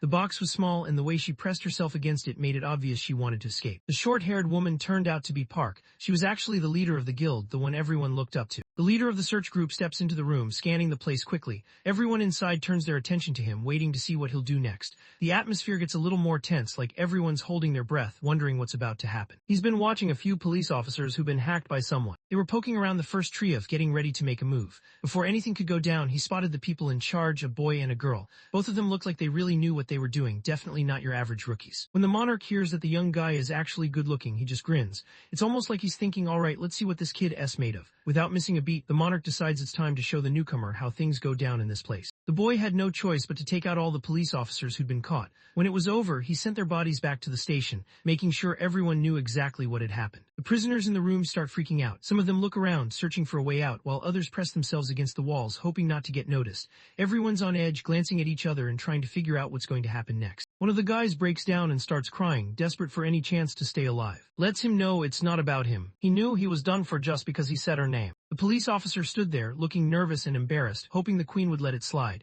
He knew he messed up and just wanted to fix things before they got any worse. He tries to fight back, but he's taken down almost right away. The woman held Lee's face in her hands, looking at him with a steady gaze. In her mind, a world where strength alone could make anyone submit seemed perfect to her. The young man wants to know where his sister is and what happened to her. The monarch just shrugged it off, saying the young girl probably ended up working somewhere. If he listens and does what he's told, then he'll get the chance to see her. Hopped onto the bed and looked around for her, hoping he'd show up soon. The young man knows what's at stake if he doesn't listen. Messing up means he could lose everything, even his life. Still, he gets to his feet, steadying himself, ready to face whatever comes next. The woman wrapped her arms around, holding him close. She wanted him to return the heads of the Manhattan police. They headed back to the station. The two police officers spot the scout team coming back, all in one piece. They look pretty relieved and glad, seeing everyone made it back safely. A man walked over to the surgeon, curious about what the team had managed to bring back. He thought back to all the things Cheyenne had done to help them survive. Jun wonders if meeting the police chief is something he actually wants to do. He's not sure if it's a good idea or if it'll just make things more awkward for him. After a while, the group starts making their way up a staircase. He honestly didn't expect to run into the police chief this soon.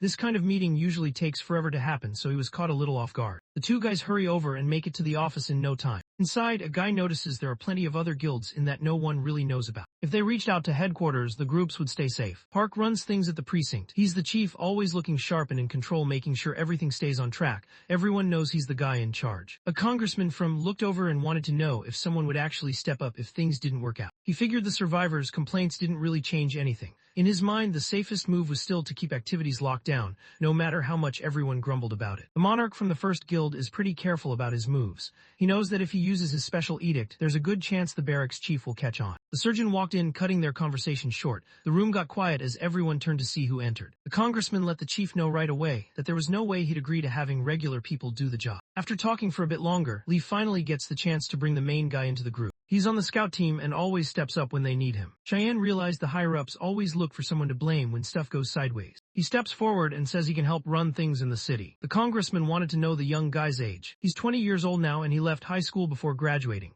These days, he spends his time working on construction sites. Knows that if he wants to be an administrator, he's got to pick up a bunch of different skills. Stuff like handling money, keeping track of numbers, and making sure everything runs smoothly behind the scenes is all part of the job. So it made sense for the boy to just stick with what he was already good at. The surgeon steps in hoping to fix what's going wrong, but someone quickly shuts him down, making it clear he should stay out of it. When someone asks what he'd do if he ever got put in charge, the guy pauses, really thinking it over. It's not something he's ever seriously considered before, so he takes a second, glancing down and fidgeting with his hands. All these ideas run through his head, stuff he's seen go wrong before, things he's always wanted to change. Even though the question catches him off guard, he can't help but imagine what it'd be like to actually have some control for once. He doesn't bother replying and just wants to know why they're ignoring regular people and only sending in the cops. Explains that they're doing this to make sure everything stays calm and doesn't get out of hand. The old man looked at the young guy, thinking he just wouldn't get it. Listens to the explanation, but he still thinks he's got it figured out. In his mind, those guys are just holding on to the idea that everything will go back to the way it was before. When things go wrong, nobody wants the finger pointed at them. So he decides it's best to just wait and see what the government says. He figures that's the move for now. There isn't much time left, and pretty soon the food in every city is going to be gone. At the end of the day, trying to protect their reputation didn't really matter,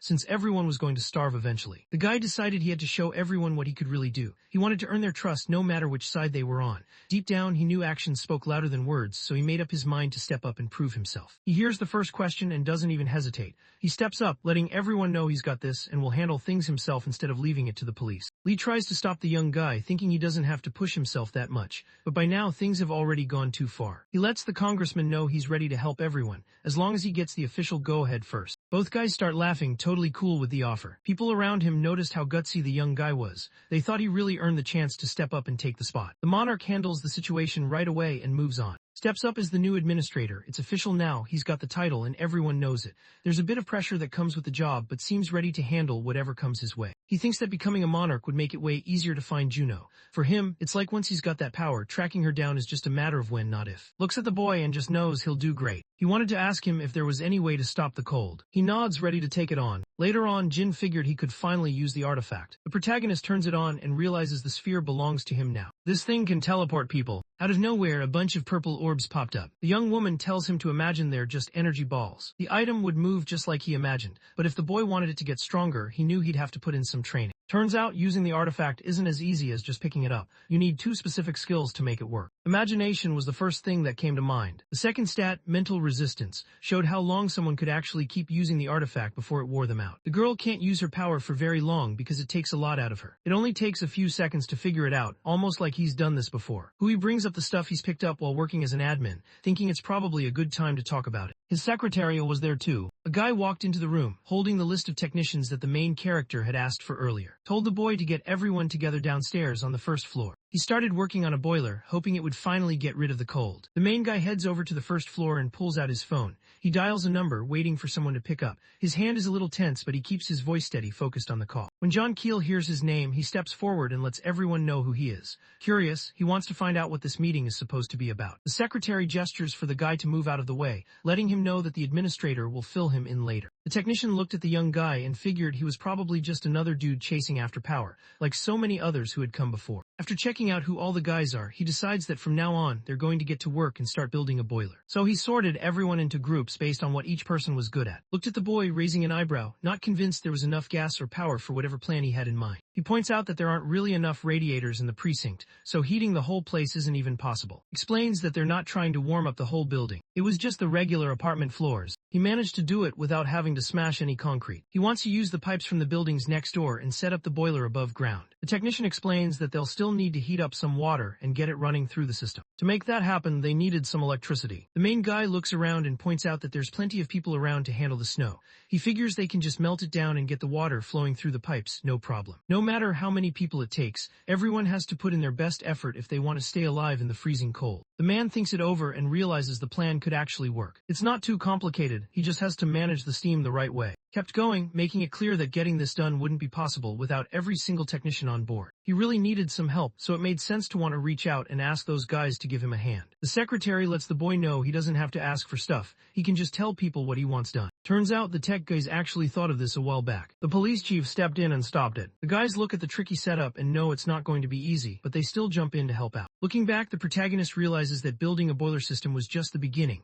If they could pull that off, there's probably a lot more they can handle. This thought starts to build some quiet confidence inside, making them wonder what else they might be able to do next. Couldn't help but be impressed by what the boy pulled off. It wasn't something most people could do, and even had to admit it was pretty awesome. He turned around and checked if there were any prisoners being held at the precinct. The secretary agrees to help out with the work. The two guys hurry down the stairs and reach the basement where all the cells are. The prisoners start yelling and pounding on the bars, desperate to get out. Some of them look scared, scared, others just look tired, but everyone wants the same thing: to be free. Their voices echo through the place, growing louder as more of them join in. Cheyenne grabs his flashlight and starts looking around, hoping to spot someone who actually knows what's going on. Everything was normal for a while, but then things changed in an instant. Jin, who used to be the second in command of the Black Dragon Guild, gives him a look that says he should leave if he's not planning to help. Turns out the guy is locked up for aggravated assault. He's not new to trouble either. He's already got 8 convictions stacked up from before. The main guy steps forward, looking straight at the criminal. He wants to know if this dude really believes in his own strength. The man starts laughing and reaches through the bars, grabbing the boy. He wants to know why the boy's so curious. He looks at the guy and realizes just how strong he really is. He lets him know that if he plays along and does what's asked, he'll be allowed to leave. He's putting together a team of guys who aren't scared to take on monsters and enemies. Stein let the secretary know he'd be in charge of watching over the inmates.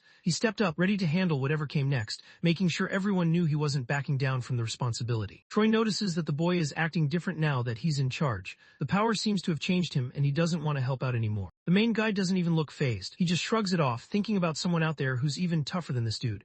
He wonders if the guy really has any reason to hang around or if he should just move on. He could have finished the guy off if he wanted, but he didn't. Honestly, he seems pretty calm and in control, not like someone who's lost it. As he heads out, the young guy knows he's got until tomorrow to make up his mind. Couldn't help but wonder why his boss picked that guy out of everyone else. He kept thinking about it, trying to figure out what made that man stand out. There were plenty of people to choose from, but somehow his boss saw something different in him. He reassures the guy not to stress, letting him know there's a plan in place if things go wrong.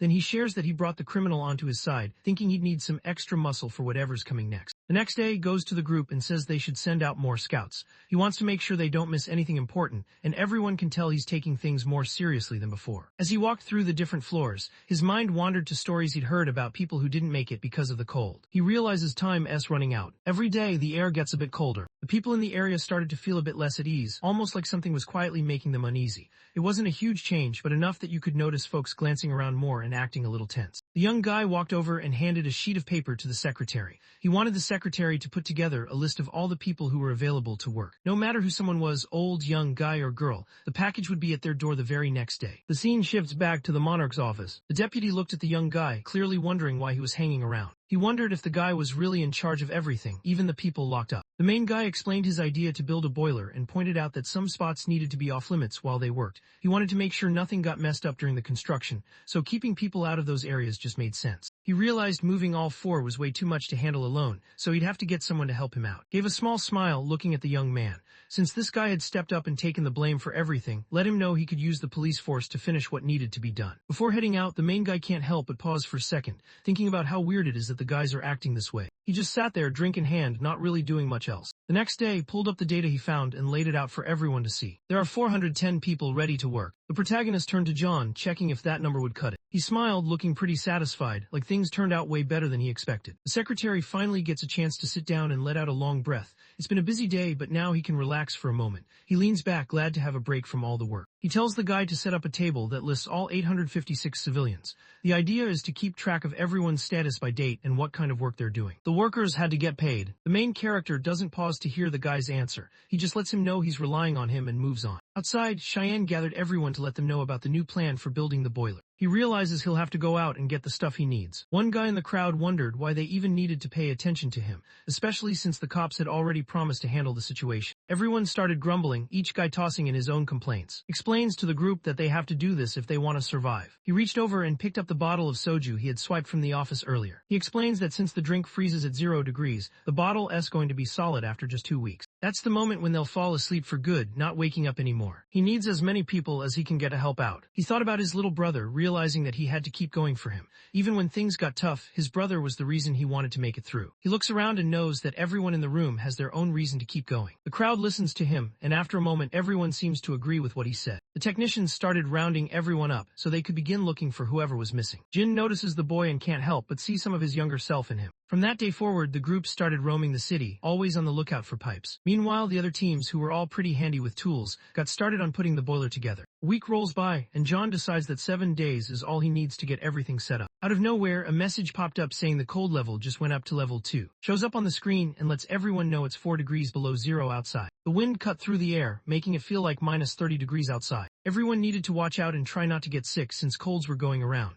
Staying warm helped, and honestly, a good hug made things a bit better too. The volunteers realized it was getting way too cold to stay out any longer. It made sense to call it a day and head back, since no one wanted to risk anything serious happening from the freezing weather. The kid's hands start to slip and he just can't hang on anymore. More and more people start dropping to the ground. Let the main guy know how bad things had gotten. So far, 37 people hadn't made it, and 272 others were fighting for their lives. The young guy looked around and realized things were getting out of hand. If things kept going like this, nobody would make it out alive before the boiler was even ready. He tells his secretary to get everyone involved, even the older folks and kids, since they really need all the help they can get right now. But instead of giving out tough jobs, the young man realized it would be smart to have everyone start boiling water. He handed out bottles to the workers so they could stay cool. To help the workers stay warm outside, they'd have to dig out caves in the snow and set up small fires inside. That way, everyone could take breaks and warm up every hour before heading back out to work. Jin steps up and handles this part of the job himself. Cheyenne turned to the technician, wanting to know if getting the boiler done in just 3 days was actually doable. The technician takes a look and says he'll check things out. He thinks there might be a chance if putting it together isn't too complicated. Shows up and notices that the person in charge is just a boy. He can't help but think it's strange. A few days earlier, the boy had gone to see the guy in his cell, hoping to get some answers. The guy wanted out of the cramped cubicle, so he made a deal. He'd help out if they gave him a pack of cigarettes every day. The two of them ended up agreeing on something together. If the inmate messes up or breaks the rules, he's sent straight back to jail without any warnings. 3 days later, the workers showed up again and got to work hooking up the pipes to the water tank. The main guy looked around and realized everyone had already tried their best. If it didn't work, that would be the end of everything. It's finally time to start up the boiler. He wants everyone to use up all the firewood they found. Grabs the letter, pulls out his lighter, and sets the edge on fire. He watches as the flames start to eat through the paper, his heart beating a little faster. The room gets quiet, just the soft sound of burning paper filling the air. Keeps his eyes on the letter, making sure it burns all the way through, knowing there's no turning back now. 4 days earlier, the man had lost his wife to the cold. Not long after, his grandson died too. The day before, his son and daughter-in-law had left the station, but he chose not to go with them. He figured it was better to stay behind than to get in their way, even if that meant facing the end alone. The technician sits quietly, lost in old memories that still sting. As he thinks about the past, his hands start to warm up. He notices the heat spreading through his palms, a strange distraction from everything on his mind. Everyone looks around as the construction finally wraps up, and you can just tell everyone's pumped that it actually worked out. People start smiling, giving high fives, and there's this sense that all that effort wasn't for nothing. The deputy and the monarch both seem pretty happy with how things are going so far. Starts thinking about what's next and wonders if this means he actually has to start working for real now. After thinking it over, the main guy realizes that fixing the food situation is the last thing on his list. He knows he can't keep doing things the same way, so he gets ready to try something different. He lets everyone know that the train's next stop will be in Yang Station. They arrive at the spot. There's a huge monster stomping around, leaving bodies all over the place. A little while later, thought about how lucky he was to have the protagonist around. He'd put together the boiler himself and got the regular folks working on it. Park popped open his drink and started thinking about how weird it was that everything had to go down during his time in charge. Now he's totally fine with it and doesn't mind letting the boy handle everything. The scene shifts back to him as he starts telling everyone his reason for heading to station. He noticed it was getting harder to find food around the station,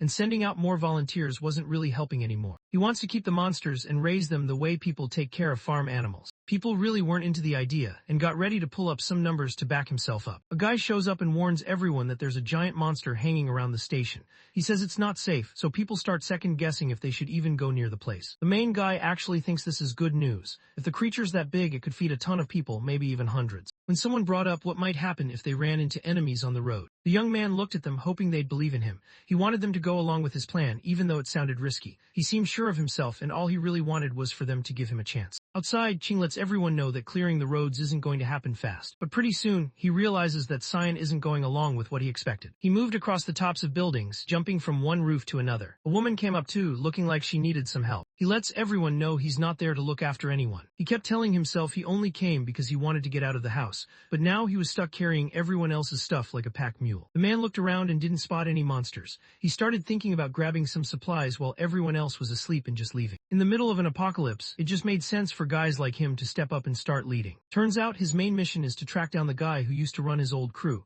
He wants to get everyone back together, just like the old days. The bandits notice the monster standing at the station. He puts his plans aside for now. People start freaking out at first, but it doesn't take long for them to realize they have to keep quiet. Jin points out that with how terrible the monster's hearing is, it has to be an ogre. Grinned, looking at the creature like he just found something awesome. He seemed genuinely happy with how it turned out, nodding in approval. He didn't see it as something to eat though. Instead, he picked it up, thinking it could work as a weapon. They have to keep their own fighters ready just in case other guilds decide to attack. Before anyone knew it, the first round of the siege started all over again. Nobody really knew how many artifact users were out there, or what kinds of powers they might have. He realizes he has to learn everything he can about ogres. A few days later, he kept digging into the mystery. He notices that the 4 ogres he's seen so far always come back to the station at night. That could only mean there was something down in the basement. He let the Sword Star know he was going to check out the creatures up close. Shows up clearly not happy about what's going on. He makes it obvious that this plan is a bad one. He decides not to go with Du on the exploration, saying he's not interested in risking his neck over some dangerous trap. When someone asked if the young guy just let him out so he could carry his stuff, the answer was simple: yeah, that's exactly why. The main guy can tell that as soon as things start to go south, the man is going to take off and disappear. He decided he'd give the guy just one warning. If the guy wanted to stick around in the guild, he'd have to listen and do what he was told. The 2 guys turn their backs on the bandits and keep moving, not bothering to stop or even look back when the bandits call out to them. As he got to the entrance of the hold, Jin wonders what his teammate even wants with Mai. The guy decides to see what the man's really like. He wants to know if this person will actually listen and do what he's told, no questions asked. He wonders if the girl really knows that ogres stay asleep all night. He can't help but think about it, his mind drifting to what might happen if she's wrong. The thought hangs in the air as he looks around the dark room, trying not to let his nerves get the better of him. She lets him know that yeah, it's true. The creatures only start moving around when the sun comes up. Without wasting any more time, he headed straight into the enemy's base. After some time passes, Cheyenne notices a sound. It catches her off guard and she starts to think it might be coming from the basement. They grabbed a lantern and started walking toward the noise, not really sure what they'd find but too curious to turn back. While heading down the hallway, the main character looks up and spots cracks running across the ceiling. It's clear they came from when the monsters forced their way in and out, leaving the place wrecked. They just can't figure out why anyone would stick around in such a small, crowded room. All of a sudden, he notices something. He lifts his lantern and the light falls on a heap of bodies stacked in the corner. It hits him right away. These aren't just random victims, they're what the creature has been feeding on. As he steps closer, the young guy notices more skeletons popping up around him. That pretty much meant the enemies had to be nearby. The girl points out that even if he tried fighting the monsters, they wouldn't even notice. They're completely out of it, like they're in some super deep sleep. Trusting what he'd been told, the kid starts climbing up one of the older guys, trying to get a better view. The pond's water level kept rising just like he figured it would. It was clear now there wasn't just one, there had to be more. Jin lets his teammate know to watch out near the creature's eyes. The clock showed how late it was, and the main guy realized he only had until 3 a.m. to sort out a plan for dealing with the beasts. After a few minutes, he starts checking how tough the enemy's skin is. He pokes at it, trying to figure out if there's a weak spot or if it's just solid all the way through. He's careful, making sure not to get too close, but he's focused, wanting to know exactly what he's up against. He found out he could heal super fast, like cuts and bruises just disappeared and nothing really hurt him anymore. From a spot a little ways off, someone kept an eye on the boy. The young girl starts thinking back to her last life. Back then, nobody ever tried to tame ogres. It makes her curious if coming back this time has actually changed how things are turning out. Out of nowhere, there's this loud noise that grabs everyone's attention. The 2 of them look around, trying to figure out what's going on. Neither of them really gets it, but they know something's off. They glance at each other, both looking for some kind of clue or sign that might explain the weird situation. He kept checking to make sure the monsters were still asleep. He's starting to wonder if turning those creatures into weapons is really a good idea. Out of nowhere, a screw drops from the ceiling. Something suddenly throws the boy off balance, and he ends up hitting the ground. He sits on the ground, trying to piece together what just went down.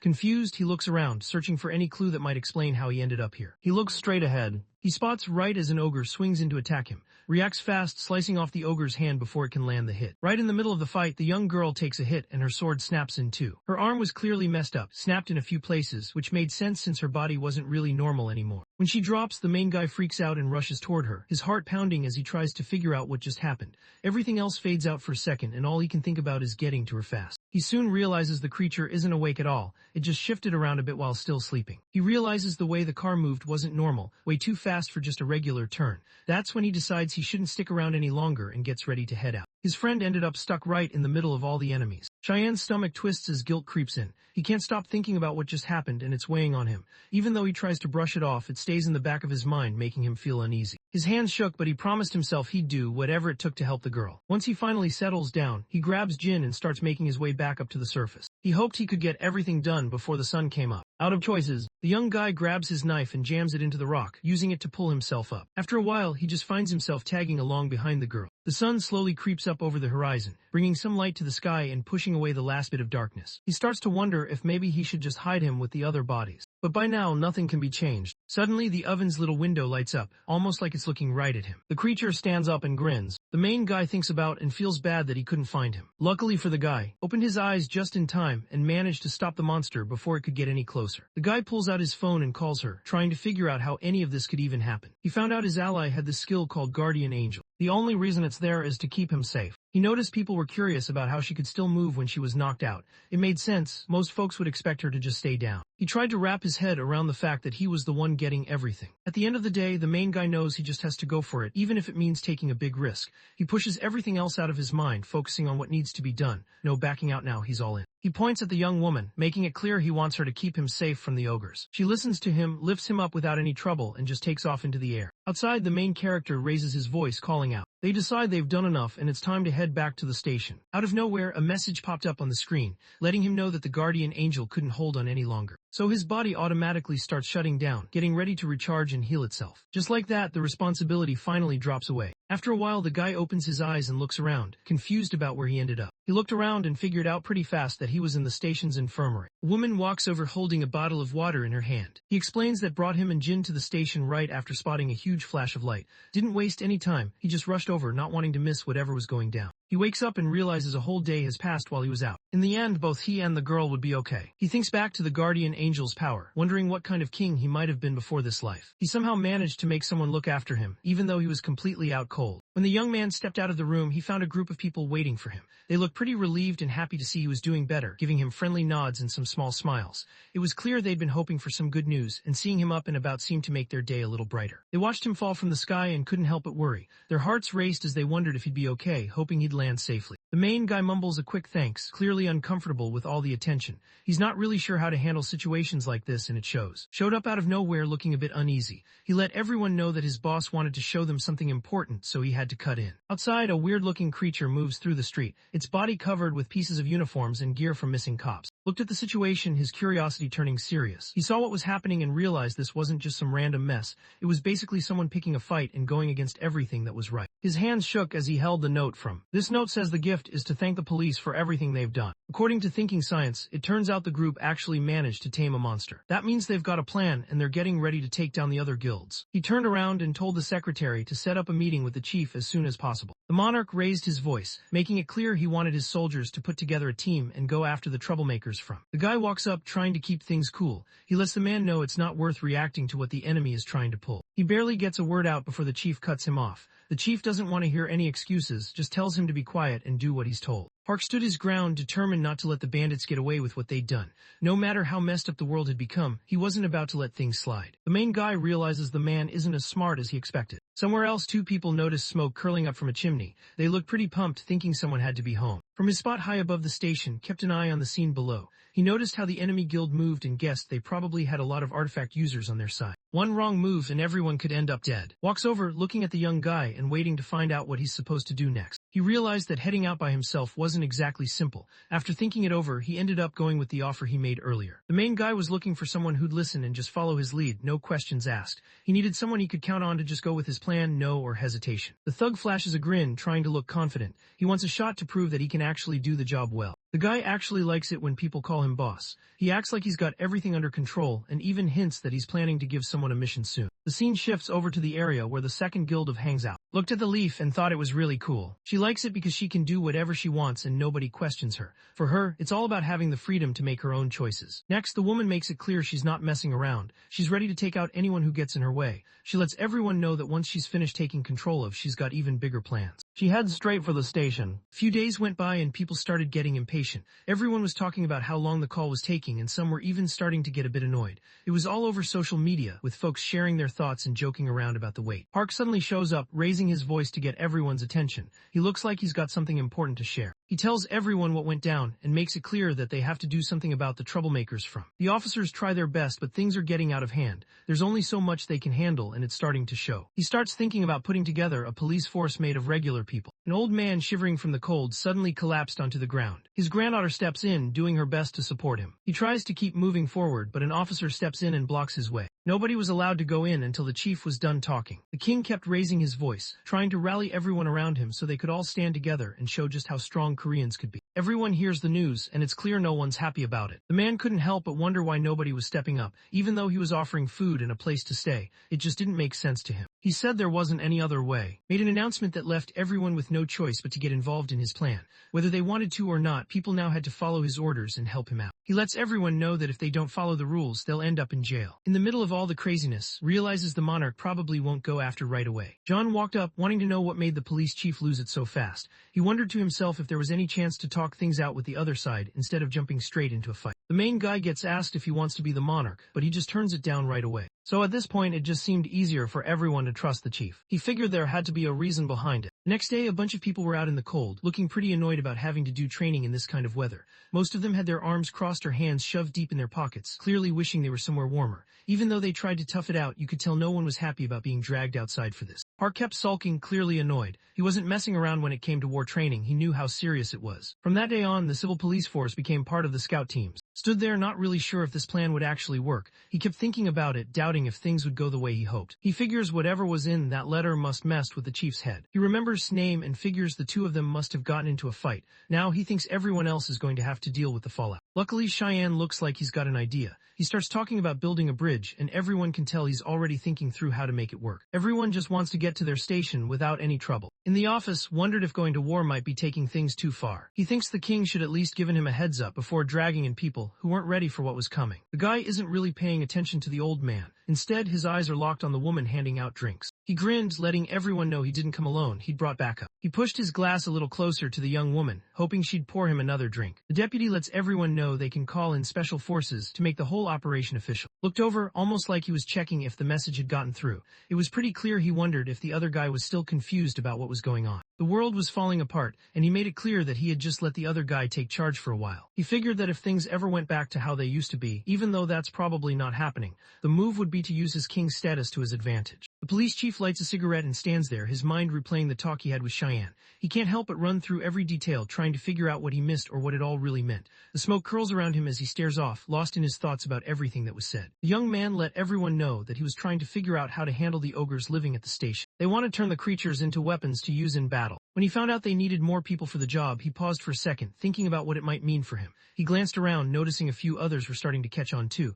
There was this quiet moment where everyone seemed to be sizing up the situation, wondering if they should step up or just wait and see what happened next. The man lets the boy know that he can bring as many people as the boy needs. Right now, he notices how impressive it is to see someone so young putting in that much effort. From that point forward, the deputy had to start showing everyone what he could really do. Opened his eyes in the infirmary, still annoyed that he lost to an over. The defeat stung more than anything else, and he lay there thinking about what went wrong. Even though he was sore, what really bothered him was knowing he could have done better. She thinks back, trying to figure out what went down after she left the den with. After spotting the young guy, he wonders why they even have to train in the first place. He came up with a new idea and wanted to talk about something off mission. He asked her to shut the door, making sure no one else could hear what he was about to say. After the talk, he heads over to see how the bridge is coming along. He started thinking about what he could actually do to help out. Ever since the chief started up the civil police force, people noticed fewer workers around. One guy pointed out how the team just isn't as big as before. It's like the new police thing took away some of the usual crew, and now things just feel different at work. The main guy gives a confident smile, looking like he's got things under control. Even with everything going on, he seems pretty sure of himself, ready to step up and handle whatever's coming next. Back in the past, it turns out his whole plan is to take the monarch down and get him out of power. He knew he had to track down Juno before things really kicked off. The clock was ticking, and everyone could sense that trouble was about to start. Jin nodded, deciding he was in.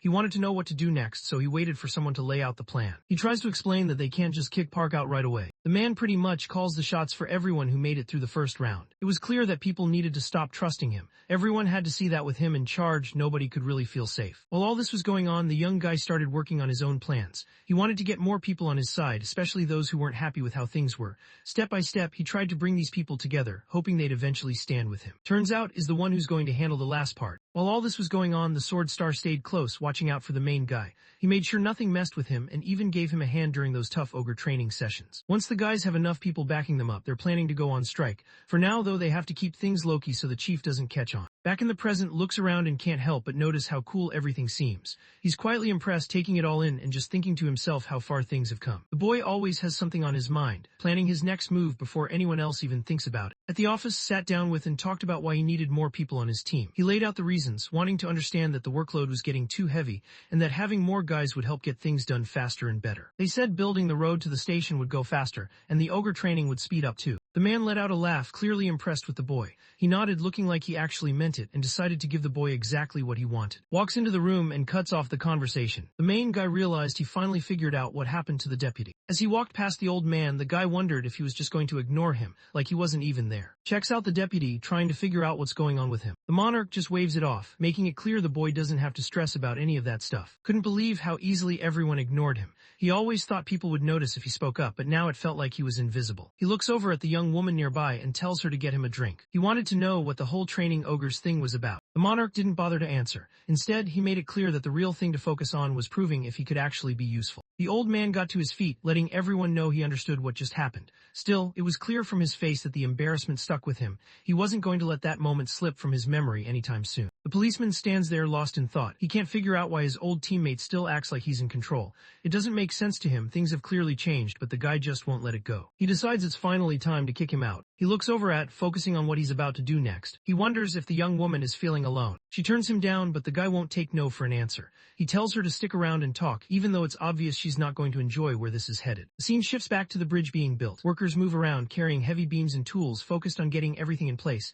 Machines rumble in the background while the structure slowly comes together. It's a busy sight, and every part of the bridge starts to look stronger, like it's almost ready for something big. The work started picking up speed once more people jumped in. The guys in the group figured out they'd probably get to station in around 4 days. Once everything's set up, Cheyenne plans to split everyone into 2 teams. Since the cops probably wouldn't team up with the ogres, he planned to use the whole training thing as a cover while he set up the takeover. To actually pull it off, though, he needed people he could really trust. The main guy let Jin in on something important. Ogres actually react to noises and stuff moving around. On the day they set out to check out the lair, everyone was buzzing with excitement. The place had always seemed kind of mysterious, and nobody really knew what to expect. As they headed out, the guys traded jokes and tried to act cool, but deep down, most of them couldn't help feeling a little nervous about what they might find. The creatures just stayed still until there was this super loud noise. That's when they finally started moving. Out of nowhere, there's a knock at the door. Couldn't help but worry. He thought the young guy needed to check something out. When he heads to a different spot, he runs into the same woman he saw earlier in the monarch's office. After the guy attacked him, he ended up hurt. The technician keeps quiet about who did it. She's not giving up any names no matter what. But deep down, he already knows who did it. Only one person could pull off something like that. When he found out that Jason wasn't the only one who got caught up in this, it hit different. Suddenly, things felt way more serious, like this could happen to anyone. It made him stop and really think about what was going on. The main guy knows this happened because he hesitated. He gets that it's on him, and he can't really blame anyone else. He turned around and let everyone know he couldn't do this alone.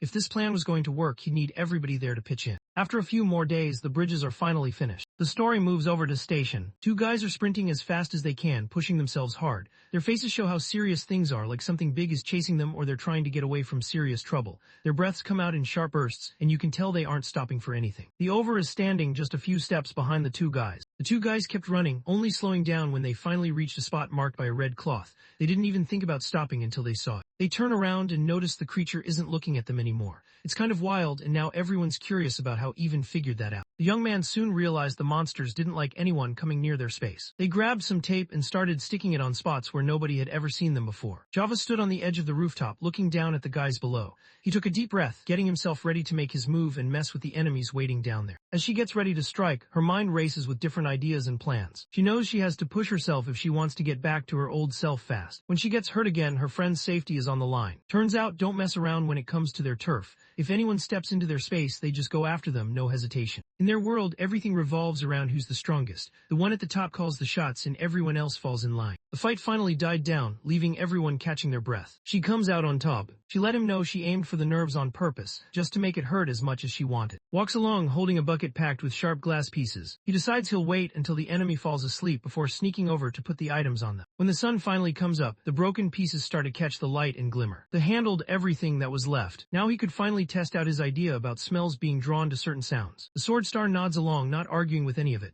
Still, she sticks nearby, ready to jump in and take a swing at the monster if things get rough. Now that she was part of the Alpha group, things felt different for her. Later on, the guy finds out that the creatures get spooked super easily. Stands there looking around. He's now the leader of a special team with 50 people under him. He let his guys know it was time to get moving and start the job. At the police station, Park was clearly upset as he talked about what happened the day before. Someone from their group had been attacked inside the place that was supposed to be safe. Just thinking about it made everything feel worse. Turns out the guy behind it all was Deputy Gill. The chief stands up and tells everyone the old man has to leave the village for good. The old man looks confused, trying to figure out what he did wrong. He can't understand why this is happening, since as far as he knows, he didn't do anything to deserve it. The woman who was attacked just stays quiet. The king walked up looking like he regretted how things got this far. You could tell he wished it hadn't turned out like this. The deputy wasn't needed anymore. He started acting like he was in charge, which left him with no options. Park's eyes looked wild as he handed the old man the shiny golden Congress badge. He knew this badge would get the old man some VIP treatment wherever he went. The deputy tries to keep it together, fighting the urge to cry. It finally hits him. He's been played this whole time. He decides that the cops aren't getting away with what they did.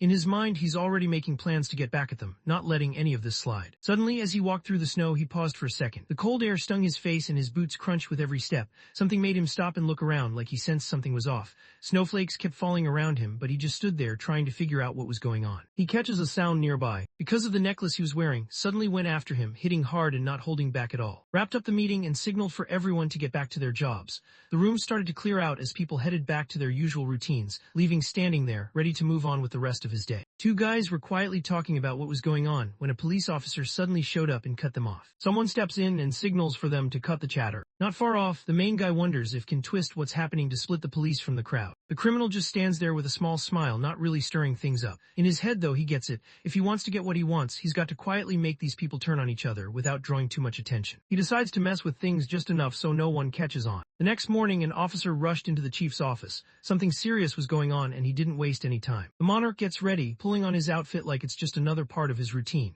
In his mind, he figures that whatever happens next, it's better if people think he matters. The police officer explains that someone from the night patrol got attacked, and it looks pretty bad. Looks like someone on the inside was behind it. At the crime scene, an officer lay on the ground. The walls nearby had words scrawled all over them, making it clear that wasn't the one who attacked the woman. The chief's face tightens, anger clear in his eyes. He scans the room, trying to figure out who would even think about messing with one of his guys. A couple of guys nearby started talking, saying the person who handled things should get some credit because pretty much everyone knew the deputy hadn't done anything wrong. The monarch catches everything that's going on and reaches out, grabbing one of the boys by his shirt. He gets a warning to watch his words. He decides that the dude should be questioned and kicked out, since they're stirring up trouble and trying to turn people against the police. The young man looked frustrated and tried to explain himself, his hands up like he was trying to prove he was innocent. It was clear he wanted everyone to know he hadn't done anything wrong. The man makes it clear that if anyone tries something violent like that, it'll count as a challenge. He's the one in charge here, and if someone doesn't like it, they're welcome to walk away. When someone brought up the chance that Park might figure out who was behind it, just gave his friend the same answer. When it comes to sneaking around and staying out of sight, this guy has it down.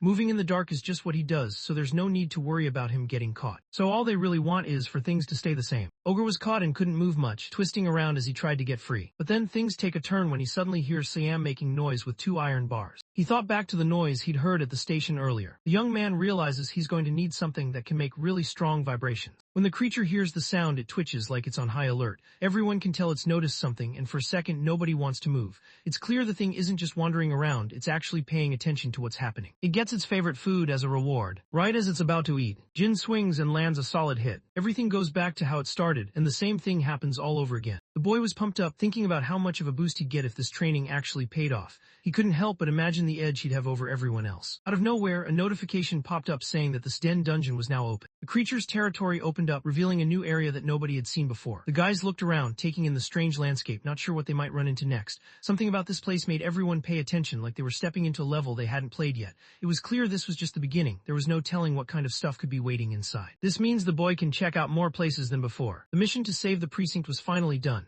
Everyone could breathe a little easier now, knowing things were back on track. A new one showed up right where the last one disappeared. Everyone ended up in the monarch's office. He's pretty proud of how far the main guy has come. Watching all that effort finally pay off puts a real smile on his face. Now that the whole food problem was sorted out, things felt way less stressful. The ogres aren't causing trouble anymore. They've been brought under control. Could tell something was off. The mood felt heavier than usual, and he wondered if something had gone down. Park brings up what happened to the night patrol officers. He explains how they got attacked, and everyone starts paying more attention. The mood gets tense as people realize this isn't just some random trouble. Something serious is going on. Even the guys who usually don't care much are starting to look around, wondering if they might be next. Because of what happened, he ended up having to ask a bunch of questions. He had to send a few regular people away from the city. But even with all that, it just doesn't seem to cut it. He knew this wasn't the moment to get caught up thinking about what everyone else might say. A few days went by. When he spotted the guillotine getting set up, his stomach dropped. The whole scene felt unreal, like something out of a dark movie, and he couldn't help but stare. It was one of those moments where you realize things are about to get serious, and he just stood there trying to process what was actually happening. Everyone starts to realize just how ruthless can be. The main guy is caught off guard by what just happened. He can't believe how far the other man took things. It's clear this has crossed a line. He thinks back to what they talked about and quickly puts the pieces together. He'd been working toward this the whole time. Honestly, the only upside he could see was that people might stop trusting the police as much. Before all that went down, the young guy got a new mission. He had to take down a monarch and then let everyone know it was all over. Everyone started giving him a hard time, making it clear that talking wasn't going to cut it anymore. Sat inside the precinct trying to figure out what his boss was thinking. He looked around hoping for some kind of clue, but the place was pretty quiet. His mind kept circling back to what his boss might want from him this time. Jin stands firm, reminding everyone what it means to be a cop. He knows there's a job to do, and he isn't about to let anyone forget it. They know they have to step up and take control, even when things get rough. Deep down, it's all about keeping the hostages safe, no matter how tough it gets. The guy shook off his weird thoughts and headed out to hand in the report. Nods and tries to pull himself together. As he walked up to the monarch's office, he noticed a woman on the floor. She was crawling, clearly desperate, reaching out as if she needed someone to help her. The chief reaches out and grabs her hair, his grip tight. He'd already made it clear that nobody from the police station was going to help her out, since all the officers there took orders from his crew. The rookie officer stood frozen, his mind racing as he tried to process what was happening. He struggled to keep his cool and, doing his best to sound confident, told the man to let the woman go or else he'd be in serious trouble. Stays completely still. He doesn't move or show any sign of what he's thinking. It's like nothing around him is getting through. He just stands there, calm and unreadable. The young man explains that he's stuck there because he's been accused of 3 separate crimes. The guy looks at him, almost annoyed, like he can't believe this kid still doesn't get what's going on. He clearly thinks it's crazy that anyone would try to stand up to the monarchy right now. Knew he might get kicked out, but he was set on doing what he thought was right. Even then, he stuck to his word and didn't back down. He looked to his boss, hoping he'd finally let the woman go. But things really didn't go his way. The monarch wanted to make it clear just how strict his rules were, so he decided to show everyone exactly how much power he had. When the young man opens the decree, it hits him that anyone who tries to go up against this guy is basically signing their own death sentence. Black ropes wrapped around the rookie, pinning him in place. He gets hit hard and doesn't make it. Nobody really knew what to do, so they just stood there for a moment, kind of frozen. After a bit, everyone quietly went back to their desks, following the woman back to the office. Park gave his team a quick order to handle the situation, making sure everything looked normal again. He wanted them to put out an announcement that said another police officer had lost his life because of a civilian. After pointing fingers at someone, they could just kick that person out. After a while outside, someone starts pleading, desperate to stay alive, above everything else. Nobody could figure out what to do next, and the whole group just froze. They didn't expect things to turn out like this, and it left them stuck, not sure what move to make. They watched as the guillotine came down for the first time. Everyone stood still, eyes wide, barely breathing. Some guys tried to act tough, but the tension was obvious. This was something they'd only heard about, and now it was right in front of them. The monarch smiled, reminding everyone that order isn't something that just happens on its own. Without actually doing something, rules are pretty much just words with no real meaning. From that day forward, anyone who broke the law in a big way knew there'd be no second chances. If you messed up bad enough, the punishment was death. John Keel looked at the woman and knew they had to leave right away. He didn't care where they ended up, even if it meant heading all the way to. All that mattered was getting out of there before things got any worse. In the middle of all the chaos, Cheyenne looked like he was getting pushed to make a move. When the young guy called out to them, everyone turned his way. Stands there looking serious, showing everyone she's ready to step up and do what's needed. Later that night, the chief made it clear to everyone who was really running the show. People started to realize just how much control he actually had. The guy gestures for the main character to go ahead and take what he needs. When someone asked about the first man on Earth, the young guy just answered with homo. The man lets everyone know that the very first guy to ever exist was actually the first monkey who decided to tell a lie. This was just the beginning of his plan to get ahead. He thinks the Lee is going to kick off something totally new. From that moment, people started doing whatever it took to get ahead, even if it meant hurting others. After listening to all the wild things being thrown around, the guy just can't get on board with what's being said. Park didn't seem fazed at all. He just looked at the young guy with a calm vibe, almost like he was talking about his own nephew. He made it clear that worrying about how others might react wasn't important right now. Wonders what went down with and decides to find out. The man doesn't even hesitate. He just straight up admits he killed the guy because he got out of line. The main guy doesn't bother waiting around for some fancy toast. He just grabs his glass and downs all the wine in one go. He drops his glass onto the table with a loud thud and looks straight at the monarch, wondering if the guy knows how to play chess. He admits he hasn't picked up the game in ages. The young man just ignores everything else and swipes all the food off the table. Chess has always been known as the game of kings, so it just makes sense that it fits here. His plan is pretty simple. He just needs to keep the chief busy for at least an hour. Somewhere else in the city, the police were out on their usual night patrol. The streets were pretty quiet, but they kept an eye out, making sure nothing sketchy was going on. The guys were grumbling to themselves about how weird it was to be stuck working, while everyone else was at home fast asleep. One guy notices that something doesn't look right. His coworker points out that there are twice as many cops around now, so there's really nothing to be scared about. Out of nowhere, a noise grabbed everyone's attention. They suddenly notice something's off. The people lying around aren't just taking a nap. Troy reached out and held onto one of the guys. He tried to calm him down, acting like nothing bad was going to happen as long as everyone just stayed put. He tells himself things will work out. At the same time, the officers noticed that nobody from the second floor patrol patrol had checked in. They started heading downstairs, ready to track down whoever was behind the attacks. Just then, someone from the crowd steps out into the open. He goes after the hammer, swinging at it without holding back. The man finally got caught when a police officer tricked him. It didn't take long before he was on the ground, realizing he'd messed up. Because there were so many enemies, the officers stepped forward, holding up their shields, ready to protect everyone behind them. They know things could get risky, but they're not backing down. As they stand their ground, you can tell they're serious about keeping people safe no matter what comes next. One of the guys glanced at the thug and pointed out that these weren't just random people. They actually knew what they were doing. The second guy says he knows what he's doing, so everyone else just goes along with what he tells them. The team had some guys who always acted like they didn't know anything bad was going on. They looked innocent, like they couldn't hurt a fly, but everyone knew they were smarter than they let on. Everyone started to feel more fired up after the speech. Some of the guys who looked bored earlier were now paying attention, nodding along and sitting up. It was clear the words had gotten through to them, and the whole group seemed ready to take things more seriously. He takes a deep breath, pushes aside any doubts, and puts everything he's got into it. The police officer put everything into it, signaling for the guy to stop right away. He pushed his way forward, forcing open a gap between the shields. Choice admits they were the ones who started all this. Right as he was talking about how things could get sorted out if the guys just gave up, a knife came out of nowhere and stabbed him. The thug swings hard and knocks the officer out with just one punch. He said he only did it to protect himself. He thought back to what he and Cyan talked about earlier. Realizing now was the moment to step up, he decided it was time to prove he was the one calling the shots. Without holding back, he let everyone know that from that point on, the police were just regular people too. If they tried to fight back, it would be the end for them. Over in the Monarch's office, Park thinks he's pretty decent at chess. While the boy cried, someone nearby started cheering him on. The guy starts to realize that waiting around for the game to start is really draining him. He knows things are about to wrap up, so he makes his move to finish it once and for all. He really believed he was going to win. His eyesight started to fade, everything around him getting dimmer until he could barely see what was in front of him. Out of nowhere, he drops forward, landing flat on the board and starts snoring. Jin glanced over at his teammate, checking to see if everything was alright.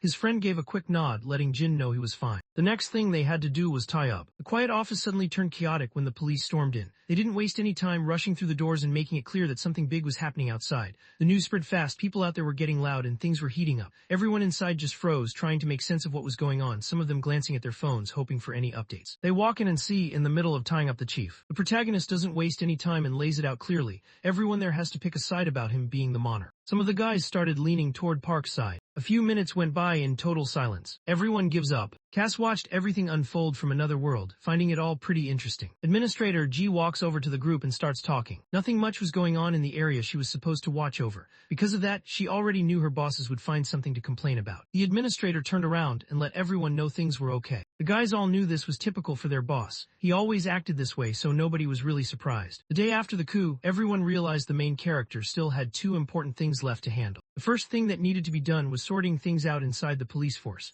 Some of the boss's guys didn't want to play along, so they ended up getting locked up. The second task was tougher. Now it was all about deciding what to do with the boss and finding a way to take his spot. Outside, people in the crowd started yelling, saying the guy should get the guillotine. Shine shows up, grabbing everyone's attention. He takes a moment to remind the group about everything that happened to get them to this point. He reminds everyone that if they want to make it in this new world, they have to keep putting in the same effort as before. Letting things slide just isn't an option now, and he makes it clear that staying focused is the only way they'll get through what's coming. Had done a lot of terrible things, so it was clear to everyone that someone else had to take over as the new ruler. The main guy steps up, raising his voice so everyone can hear him. You can see he's dead serious, he isn't messing around. As the leader, he's got this look in his eyes like he's ready to change how things work. He stands there determined, letting everyone know he's planning to set things straight and bring in something new. Once the boss gets kicked out, everyone knows the guild is going to change. The whole group is going to get put back together, but it won't be the same as before. Everyone started calling out the young man's name all at once. Jin walks over, showing off his new haircut. Troy notices right away and thinks to himself that it looks like someone's already trying out some changes. She thinks about how the league is all about guilds facing off, and realizes this is where things are about to get serious. Suddenly shows up and tells Cheyenne there's no point in giving a speech. Instead, he pushes the idea that Cheyenne should just go straight for the monarch, take him out, and grab the title for himself. The main guy wonders if the woman is just using the rules as a cover to do something really messed up. He's not sure if she actually cares about the rules, or if she just wants an excuse to hurt people. The thought hits him pretty hard, and he starts to question what her real intentions are. The administrator gets annoyed and raises his voice, making it clear how frustrated he is. He's made it this far, so now he's got 6 months to figure out how to become the monarch in a fair way. She decided to set a goal for herself, aiming for a high approval rating. feels his nerves kicking in as he thinks about how he's supposed to get almost everyone on board. Getting 90% of the group to agree sounds like a huge challenge, and he can't help but wonder if he's actually up for it. A few minutes earlier, the main guy shows up, someone everyone would recognize right away. Ko showed up looking annoyed, and made it clear she really didn't like hanging out with people she thought were beneath her. She let everyone know she just followed the instructions like she was supposed to. Things were about to get wild in the second round. The boy notices how the main guy keeps dodging any chance to actually finish someone off. Watching this, he starts to think the girl is putting all her energy into the wrong person. The administrator looks at him and smiles,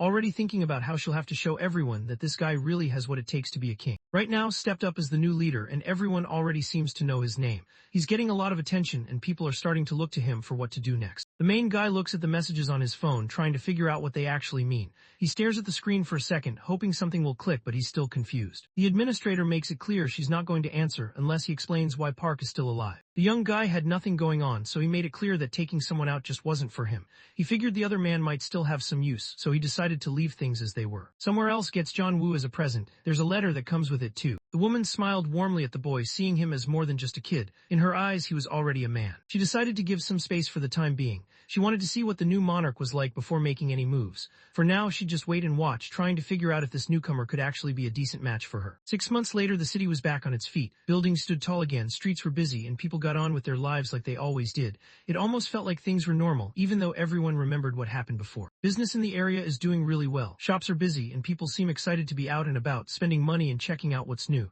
It's like everyone wants to see what's happening in town lately. The moves through the area, doing whatever the man tells it to do. Not too far away, Jin notices that Cheyenne is really starting to improve. Monkey still can't slice a building in two. The young man didn't want her comparing them, but the Sword Star just pointed out that the next round's mission was coming up soon. Now that he's recognized as a D rank, the guy gets ready to jump back into training. The police station had a new name now. As soon as the boiler kicked back on, more people started showing up. With more and more people showing up, the main guy realized he needed some way to keep things running smoothly, so he came up with a money system for everyone to use. This way, things didn't get out of hand as the place got busier. As time went by, the small settlement grew into a proper city-state, with different groups handling all kinds of jobs. John Keel ended up leading the operations team, taking on a bigger role as things got busier. Troy led the special team that worked with trained ogres to get their missions done. Jin wrestled with the camera again, struggling to get it to work the way he wanted. He looked a little frustrated, but he wasn't ready to give up just yet. He trains every day, but it still doesn't seem like he's strong enough. The young woman notices he's getting better, but she can tell he still uses up way too much energy during fights. He starts wondering how he could take down players who are ranked above him. He figured the move to track down would be to bring everyone together under. 6 months earlier, the young guy started to realize all the cool stuff that comes with being a monarch. One thing that really caught his eye was this trading market, and it stuck with him. He thinks it over and decides to reach out to the other leaders, wanting to find out what's going on with his little brother. Points out that the boy should get rid of the old rules and put in some new ones. After thinking things over for a while, he stood in front of the group, making it clear that everyone in the guild deserved freedom and a good life, as long as they were willing to stand up and protect their territory. He made it clear that those rough days were behind him now. His mind is locked on unity for reconstruction right now. Everyone starts clapping and cheering as the new leaders take charge. The room fills with excitement, and even the people who were nervous before seemed to join in, caught up in the moment. It feels like a fresh start, and nobody wants to be left out of the energy. The administrator stands there, clearly pleased after seeing everything happen right in front of her. Because of that, he got a special reward. Turns out it's actually still alive. The main guy steps closer to the woman. She gives him a look like she's warning him. Guys who mess with an admin never make it out alive. She got the question about why she was watching the little kid. It's been getting noticed by the higher-ups lately, and Monica can tell. It's not like he's trying to stand out, but people in charge always seem to have their eyes on him. So they usually just watch everything going on around them. If he actually pulls it off and takes control of, she's going to let him know where his brother is. He was still trying to process what he'd just learned. The guy looks straight at, not messing around. He wants answers and he wants them now, so he tells to spill it, no more waiting or guessing games. She starts thinking about what's coming up in the rest of the second round. He realized that before anything else he had to level up his skills. With the war coming, it was clear that only the strongest artifact users would stand a chance. Right then, she lets him know she'll be putting him through training every single day. Turns out Jin isn't the only rank S player in Korea. There are actually 2 more guys out there at the same high level as him. Somewhere in Seoul, a guy stands on top of a massive building. He takes a deep breath, looks down at the city lights, and then jumps, letting gravity pull him toward the ground. Admin just laughs at how the boy keeps trying to end things. He chose not to use his powers to drain energy from the other players. John stands there holding the Predator artifact tight in his hand. He doesn't move or say anything, just keeps his eyes locked on the creature in front of him. The other rank S player is up on Mount in Province. Her name's Park, and she's got an artifact that lets her control people's minds. Back at its place, things looked about the same as before. This is the time when the slaves finally get to put down their tools and grab a quick meal. He's one of the slaves, and right now, he's sneaking around, trying to grab some food from where the women and kids keep their stuff. She started thinking about how she could help her brother out of trouble. Ideas ran through her mind as she tried to figure out the best way to get him to safety. The young woman glances over and notices a little boy nearby. It's pretty clear that he's stuck in the same situation as her, a slave. She didn't even hesitate. She just handed him her rice cake like it was the most normal thing in the world. He insists he needs it more than she does, kind of like when someone grabs the last slice of pizza at a party and claims they called dibs. When someone wanted to know how he landed in that spot, the little one just shrugs and thinks she's lucky. He started floating off the ground, showing he was done waiting around for his brother.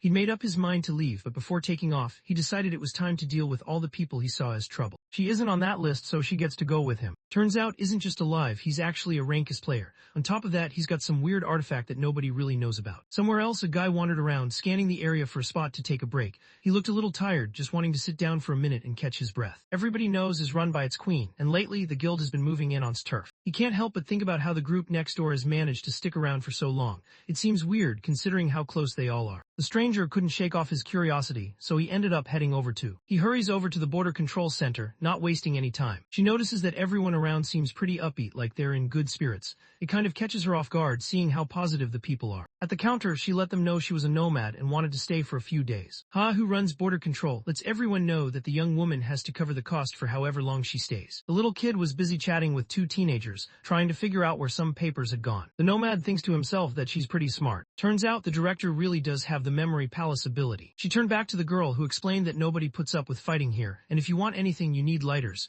They're what everyone trades with. The red-haired girl set a radio down on the table and started explaining something. These days, she probably won't come across a pricier device than that one. She wondered if it was possible to swap batteries for lighters too. That's when everyone found out her name. Nodded and pointed out that the no man's accommodation was all the way at the end of the road. The young woman looked around the guild, surprised by how calm everyone was. The place felt relaxed, almost like nothing big was going on. She couldn't help but notice that nobody seemed bothered about it all. Out of nowhere, she spots an ogre just walking down the street like it's no big deal. He's even more pumped now that he's finally found that place. Realized it had already been 6 months since he listed the boiler project for sale. Time seemed to slip by without him noticing, and he started to wonder if anyone was ever going to show interest. Even though he tried not to stress about it, the weight was starting to get to him. Outside, Jin looked over, wondering if he could really take on the second guild of by himself. Arb looks around and notices how this place is way smaller than. He figures the group here probably has its own people making moves. He figured there had to be a reason why they'd made it this far. Her words about dealing with others stuck in his mind, making him think about how he handled people around him too. He figured he'd just go for it by himself. Jay knew that if things didn't go as planned, they'd have to step in and help him out. At school, the former director, now the leader of the second guild, gave a signal and the group started moving. While he was thinking about how they were mostly just a group of kids with a handful of teachers left, he's not about to just give up the route to without a fight. Turns out the guy's weapon is actually a catapult. He wants to impress Cheyenne with what it can do, hoping that if things go well, he'll score a deal and eventually get to lead his own department. Out of nowhere, everything around him starts to rumble. The ground trembles under his feet and even the walls seem to be shaking.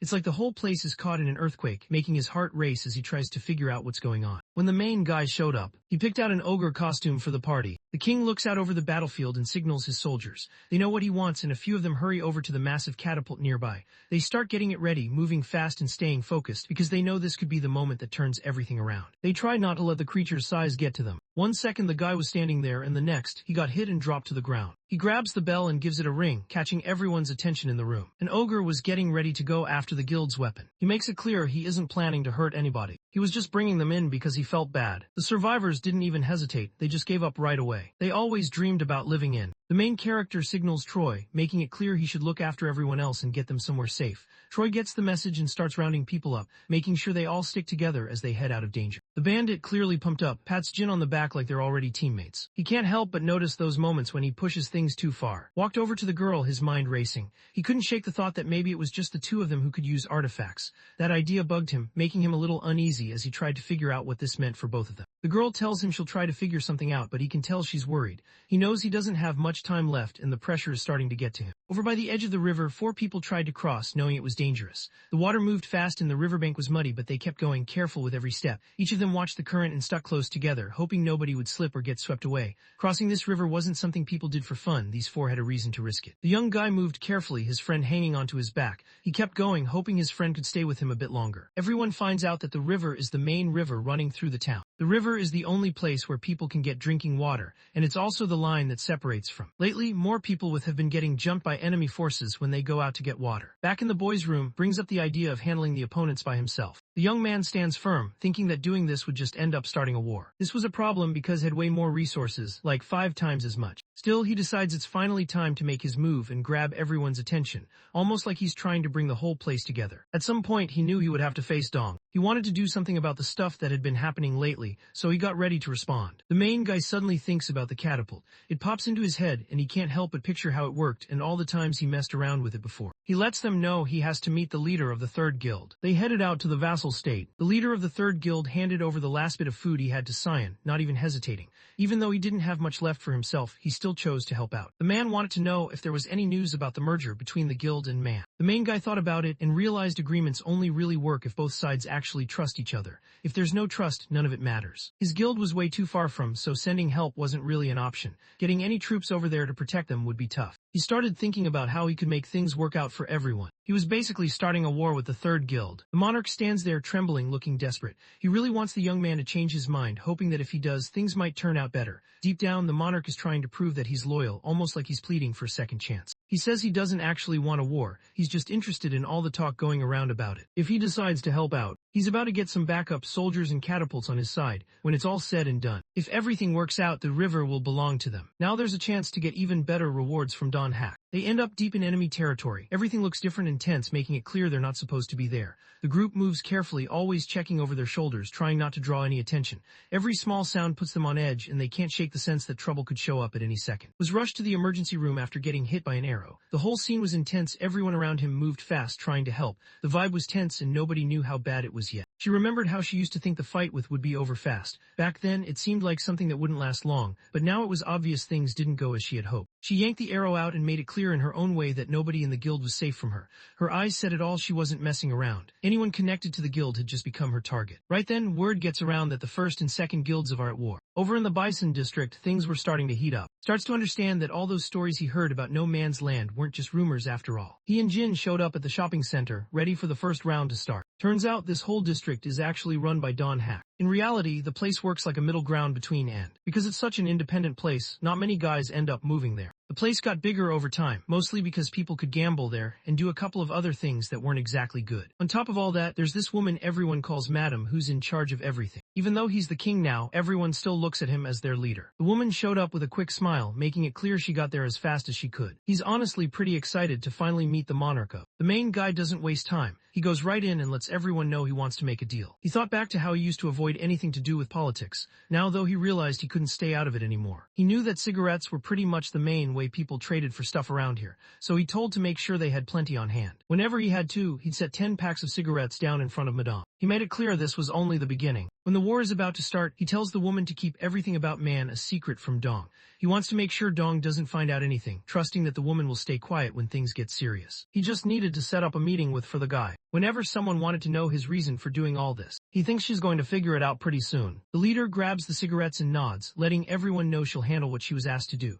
Where she comes from, nothing gets done for free. Everyone expects to get paid for their work. He couldn't help but wonder about the Du's artifacts, curious if they really held the power everyone talked about. Their power could stand right next to the Queen of S. That means nobody can really tell who's going to win. They end up at the police station. A woman let John know how the tasks were going. She gave him the latest updates, making sure he was in the loop about what had been finished and what still needed work. John listened, taking it all in and figuring out his next move. Slung his backpack over his shoulder and made it clear that from now on was on high alert, like they were gearing up for a battle. He needed to know exactly what resources they had for the big fight against tomorrow, so he started gathering all the details. The young man steps into the room where they store the cigarettes. Seeing how many packs are stacked up, he relaxes a bit. He kept waiting, counting down in his head, knowing that when the time finally came, he'd be ready to move. He moves toward the river, ready to take on the enemy forces waiting there. Was about to head over. Outside, a group of workers are getting the catapults ready. They're moving around, checking the ropes and making sure everything is set up right. The sound of clanking wood and quiet chatter fills the air as they prepare for what's coming. Checks out the weapons up close, thinking they look way cooler in person than he expected.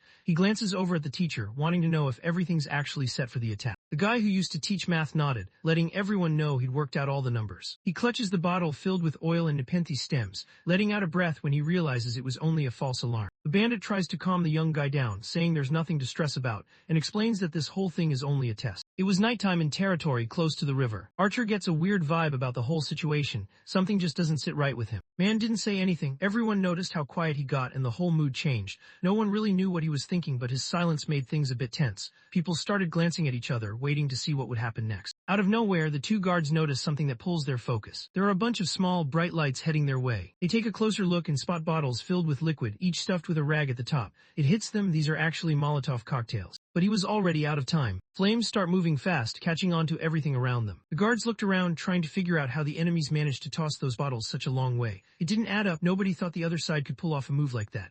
Some of the guys exchanged glances, all of them a little uneasy, wondering what else the enemies might be planning. Someone shows up and wants to know if they're the bounty hunters. A young guy looked at, surprised that he showed up all by himself. He couldn't believe had the guts to walk in there alone. The bandit doesn't say a word, he just charges forward and attacks. After the young guy hits the ground, he points at them, trying to say it was their fault. They knew it was on them to say sorry. The other guys grab buckets and bottles, doing their best to splash water over the flames. They move fast, tossing water wherever they can, hoping it'll be enough to slow the fire down. But then special forces show up and go after them. The group had one goal in mind. They wanted to get rid of every single hunter in that area. The next day rolls around and the mission gets wrapped up. Everything goes according to plan and it's done. The main guy finds out that nobody on his team got hurt. He went up to the math teacher and requested a report about how the Molotov cocktails were working. Jin points out that what they did isn't really that different from the idea she had earlier about taking out the hunters. He doesn't see it the same way. To him, starting the fight would basically mean starting a war, and that's not something you do unless you're ready for all the fallout. But this was really just payback. Since Dong's group was fighting with Side, the woman now had to split up her people. With Madame stepping in to help, things started moving along. Main knew he could use the river to his advantage and get himself a seat at the negotiation table. That means we'll probably reach out soon. Out of nowhere, a guy showed up yelling about someone being at the front gate. The Queen of had kept that area peaceful for a while, mostly because of a gift she got before. Now, though, things weren't quite the same anymore. Cheyenne was in the kitchen, moving the spoon around the pots like he actually knew what he was doing. The woman nearby watched him, noticing he was getting the hang of it. Even though he looked a bit unsure at first, he was starting to get more comfortable, and it showed. She wanted him to chill out with all the military stuff going on around the river and the third guild. To be real, she thought about going after on right then, but decided against it. To stay in, two guilds had to make it through the second round. Looking back on everything, the main guy realized that the wounded never got the unification mission. While they were eating, brought up that she knew he was interested in merging the guilds. He figured there was really no point, especially since things hadn't even started in the first place. They never saw each other as enemies, so now it made sense for them to focus on how to take down this one player living in. She slides a gemstone across the table, hoping it'll be enough to get the guy's attention. He pointed out that the thing was an alien mineral, not like anything you'd find on Earth. The system clearly treated it as something totally different. The river got marked as something valuable, and the word went out for the guilds to go after it. Now everyone knew the river was up for grabs, so different groups started planning how they'd claim it for themselves. Whoever controls those resources is pretty much guaranteed to come out on top in the league. The woman reaches out her hand, waiting for them to seal the deal. Even with everything she knows, the queen still hopes to work out a peace deal. She didn't have any proof that her people started the fight at the river. Still, if he wanted to track down Juno, he had to win this negotiation. He makes it clear he's not involved with the attacks at all. He also knows that if a war breaks out, definitely won't walk away without getting hurt. He still had to sort things out with two, so that was on his mind. That's why he handled everything by himself. The leader of the third guild walked into the room. The main guy realized the system wasn't really interested in keeping things peaceful. He could tell that deep down, everything was designed to keep the chaos going, not stop it. It was like things were set up to make sure there was always trouble, no matter what he tried. The moment the guy gives up, everyone hears about it. The second round wraps up right then and there. He noticed the messages popping up, all saying that spring was finally here. Steps outside, curious about all the noise and commotion. Let the young guy know that the third round wasn't going to be easy. This time it was all about pushing past what people normally think they can do. The challenge wasn't just physical, it was about breaking through those limits everyone has in their head. He figured it was time to build an outside wall, so he got the ogres to help him out. From that moment on, all sorts of monsters started waking up. This assistant lunges at the young man, moving quick like he's trying to catch him off guard. He loses his arm, pain shooting through him as he tries to process what just happened. Jin swung his sword once. With a grin, he let know that those creatures were moving toward the spot where Xian had recently been battling. He figured it made more sense for the monarch to stick close to him for now. After the conversation ended, she walked out while a bunch of people around her started throwing rude comments her way. Turns out he got her to promise she'd bring over, but only if he promised to call off the fighting for a month. Inside the carriage, the woman quietly makes up her mind. She's determined to win over no matter what it takes. He's pretty sure that once the treaty ends, his territory won't be safe anymore. The young man turned around and let his friends know they needed to start getting ready for the big fight coming up next month. He wanted everyone to stay on track and make sure nothing got missed before things got serious. At the border, some regular guys and locals were doing whatever they could to keep the creatures from getting past the wall. They looked nervous but determined, using whatever they had on hand to block the way. Everyone knew what was at stake, so nobody was backing down. Wanted to meet the monarch, but when she asked Hat, the little girl just shook her head and said no. Out of nowhere, someone in the crowd calls out, trying to get the director's attention before anything bad happens. The creature grins, clearly getting ready to eat. Just as things start to heat up, the nomad steps in. She swings her scythe and suddenly everything comes to a halt. The energy in the room shifts and everyone's attention snaps to her, not sure what she'll do next. After saving the kid, she lets everyone know she's done what she needed to do. She wanted to meet whoever was in charge. Everyone in the crowd couldn't believe how good the young woman was. People stared eyes wide, some even pulling out their phones to record. Even the ones who thought they'd seen it all were caught off guard, watching her every move like she just changed the whole game. Right there, standing among all the people, he felt a little out of place. The crowd moved around him, everyone busy with their own thing, but he couldn't help noticing how different he felt. It was like being dropped into a group chat where you barely knew anyone, awkward, kind of tense, but also a little curious about what might happen next. Jin finally lets everyone know what's really been going on with her. In his past life, this guy used to be his boss. Besides being Cyan's right-hand guy and one of the top players around, the Sword Star froze when she saw the girl standing there. She definitely hadn't counted on running into her in that place. For a second she just stared, trying to figure out what the girl was even doing there. When the main guy finds out she's a nomad, he thinks to himself that he'll have to step up his game if he wants her to stick around. He knows it'll take some convincing, so he gets ready to try whatever he can to change her mind. Seemed pretty confident, telling him that things wouldn't be as tough as he thought. She knew they already had everything she was looking for, and that made her sure they could handle what was coming next. Once things finally calmed down, sat back and enjoyed her noodles. She looked pretty happy, just digging in and not worrying about anything else for a while. Walked into the room, grabbed a can of Coke and handed it to her. He'd heard people talk about her before, and meeting her now, he could see why everyone was impressed. The players stood there, hands trembling. She stared ahead, not sure if her eyes were playing tricks on her or if what she saw was actually real. Since the start of the apocalypse, she's been out there for almost 2 years. He dug through the fridge, hoping to find a can of Coca-Cola. The main guy put his drink down on the table and let her know he wanted to ask her to join his guild for a fight. She lunged toward him, reaching out fast to snag the soda before he could react. The girl looks at the guy and lets him know she's ready to go along with whatever he decides. She lifts the cup and tries the drink. She grins to herself, proud of what she just pulled off. A few minutes later, Jin showed up. He kept walking behind the player, sticking to the path that was supposed to take them to. The young redhead finished his drink and looked around. He thought about how guys like him usually didn't share the good stuff with each other. She heads over to smack dab, the spot right in the middle of, and gets ready to welcome everyone in. The group found an old building and decided to make it their spot for now. Everyone looked around, checking out the place and trying to get comfortable. Some of them dropped their bags on the floor, while others leaned against the walls, taking a minute to catch their breath. It wasn't perfect, but it was better than being outside. He tells the director to find out everything she can. If things start looking sketchy, she knows it's time to get out of there. The little girl looked pretty hyped, ready to keep an eye out and let everyone know if she spotted anything. She seemed confident, like she really wanted to help and wasn't going to miss a thing. There's just a month left before the war, and is busy showing everyone in town all his combat tricks. He doesn't hold back, making sure they learn everything he knows, and even throws in some extra tips. Weapon development had picked up lately. Everyone seemed more focused on building new gear than ever before. A month passed and the non-aggression pact came to an end. Rain poured down as walked with her friends, thinking about everything she'd done with them so far. Each memory popped up in her mind, good times, tough moments, all the small stuff that made their bond what it was. The sound of rain kind of matched the mood, making her reflect on how far they'd come together. She decides she's done just standing around and watching. From now on, she's stepping up, ready to take charge, because she believes those who are stronger should look out for those who aren't. They know they have to keep pushing ahead, grabbing whatever chances they get and not holding back. He wanted the enemies to see what real freedom looked like. Everyone jumps in to show they're on board. Back in, Cheyenne got his crew to stop for a second and think about why they'd even shown up. They wanted to stand up for the guild because it meant a lot to them. Protecting it wasn't just about rules or orders. It was about keeping something important safe for everyone. For them, fighting for the guild was like looking out for their crew, making sure their friends had a place where they belonged. He explains that the reason is pretty simple. They see a real shot at a future where they can actually live with some respect. People start to remember all the tough times they've been through. The young man stands determined, confident that he and his friends will take down. Deep down, he wants to see how his people have made it through everything, no matter how tough things got. The crowd starts yelling, and everyone can tell they're fired up and not backing down anytime soon. A guy showed up and let the main character know that the enemies were heading for Foreign Station. It had already been 2 days without any word from. Shine figures out that the girl's probably been taken, so he tells, and to head over to the station. From somewhere far away, beings from another world watch what was happening.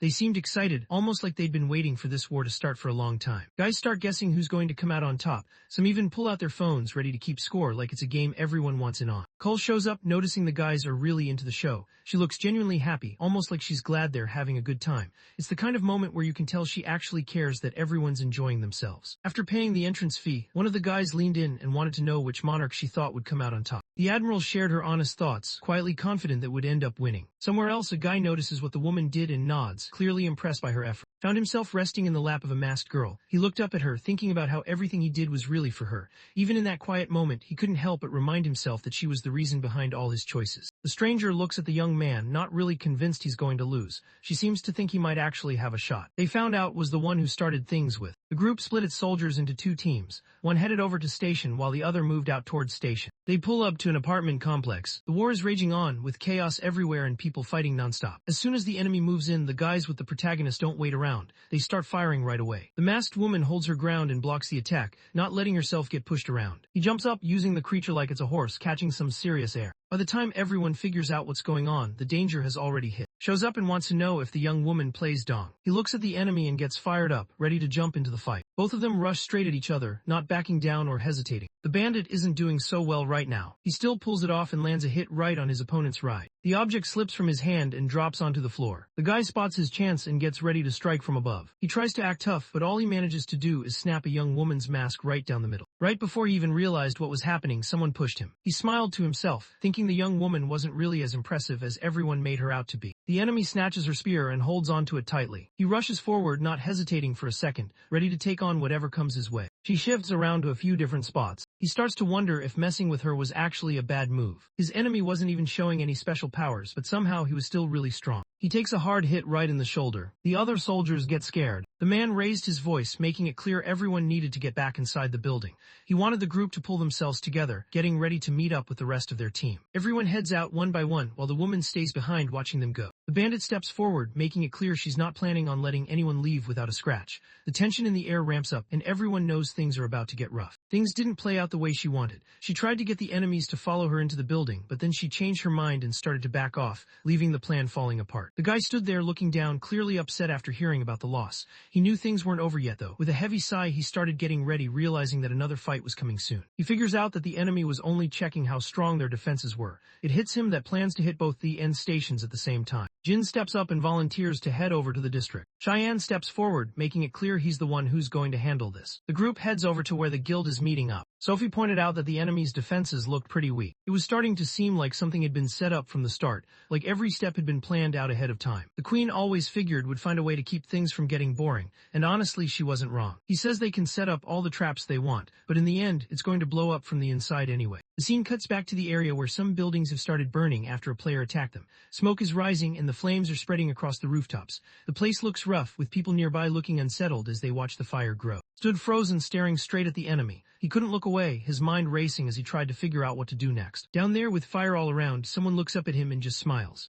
Lately, I've had a strong addiction to watching manhwa and manga recap videos. Every single day, I find myself binging one after another, losing hours and days doing absolutely nothing productive. And honestly, it's getting out of hand. So, maybe we can make these viral videos too. I mean, look at the views, the growth, the community these creators are building. It looks simple, right? But that's a trap. You go down this endless rabbit hole, spending money, losing sleep, hiring editors and writers from Fiverr and Upwork, and still feel like you've been robbed. Because don't forget how emotional the YouTube algorithm can be with making videos go viral. It's unpredictable, especially when the market's saturated, competition's relentless, and somehow other creators are dropping 10-hour videos daily while you're stuck trying to finish one. That's when I realized something had to change. So, I built the solution, the Webtoon Narrative Suite, a complete one-click system that handles everything from cropping, script narration, text-to-speech, image processing, and full video generation in one smooth process. Save money, reduce hours of work, and have a tool that only gives you straight results. Click on the link down below and experience it for yourself. And if you want even more tools to supercharge your YouTube recap journey, visit my Ko-Fi and Patreon pages where I drop weekly new tools designed to keep you ahead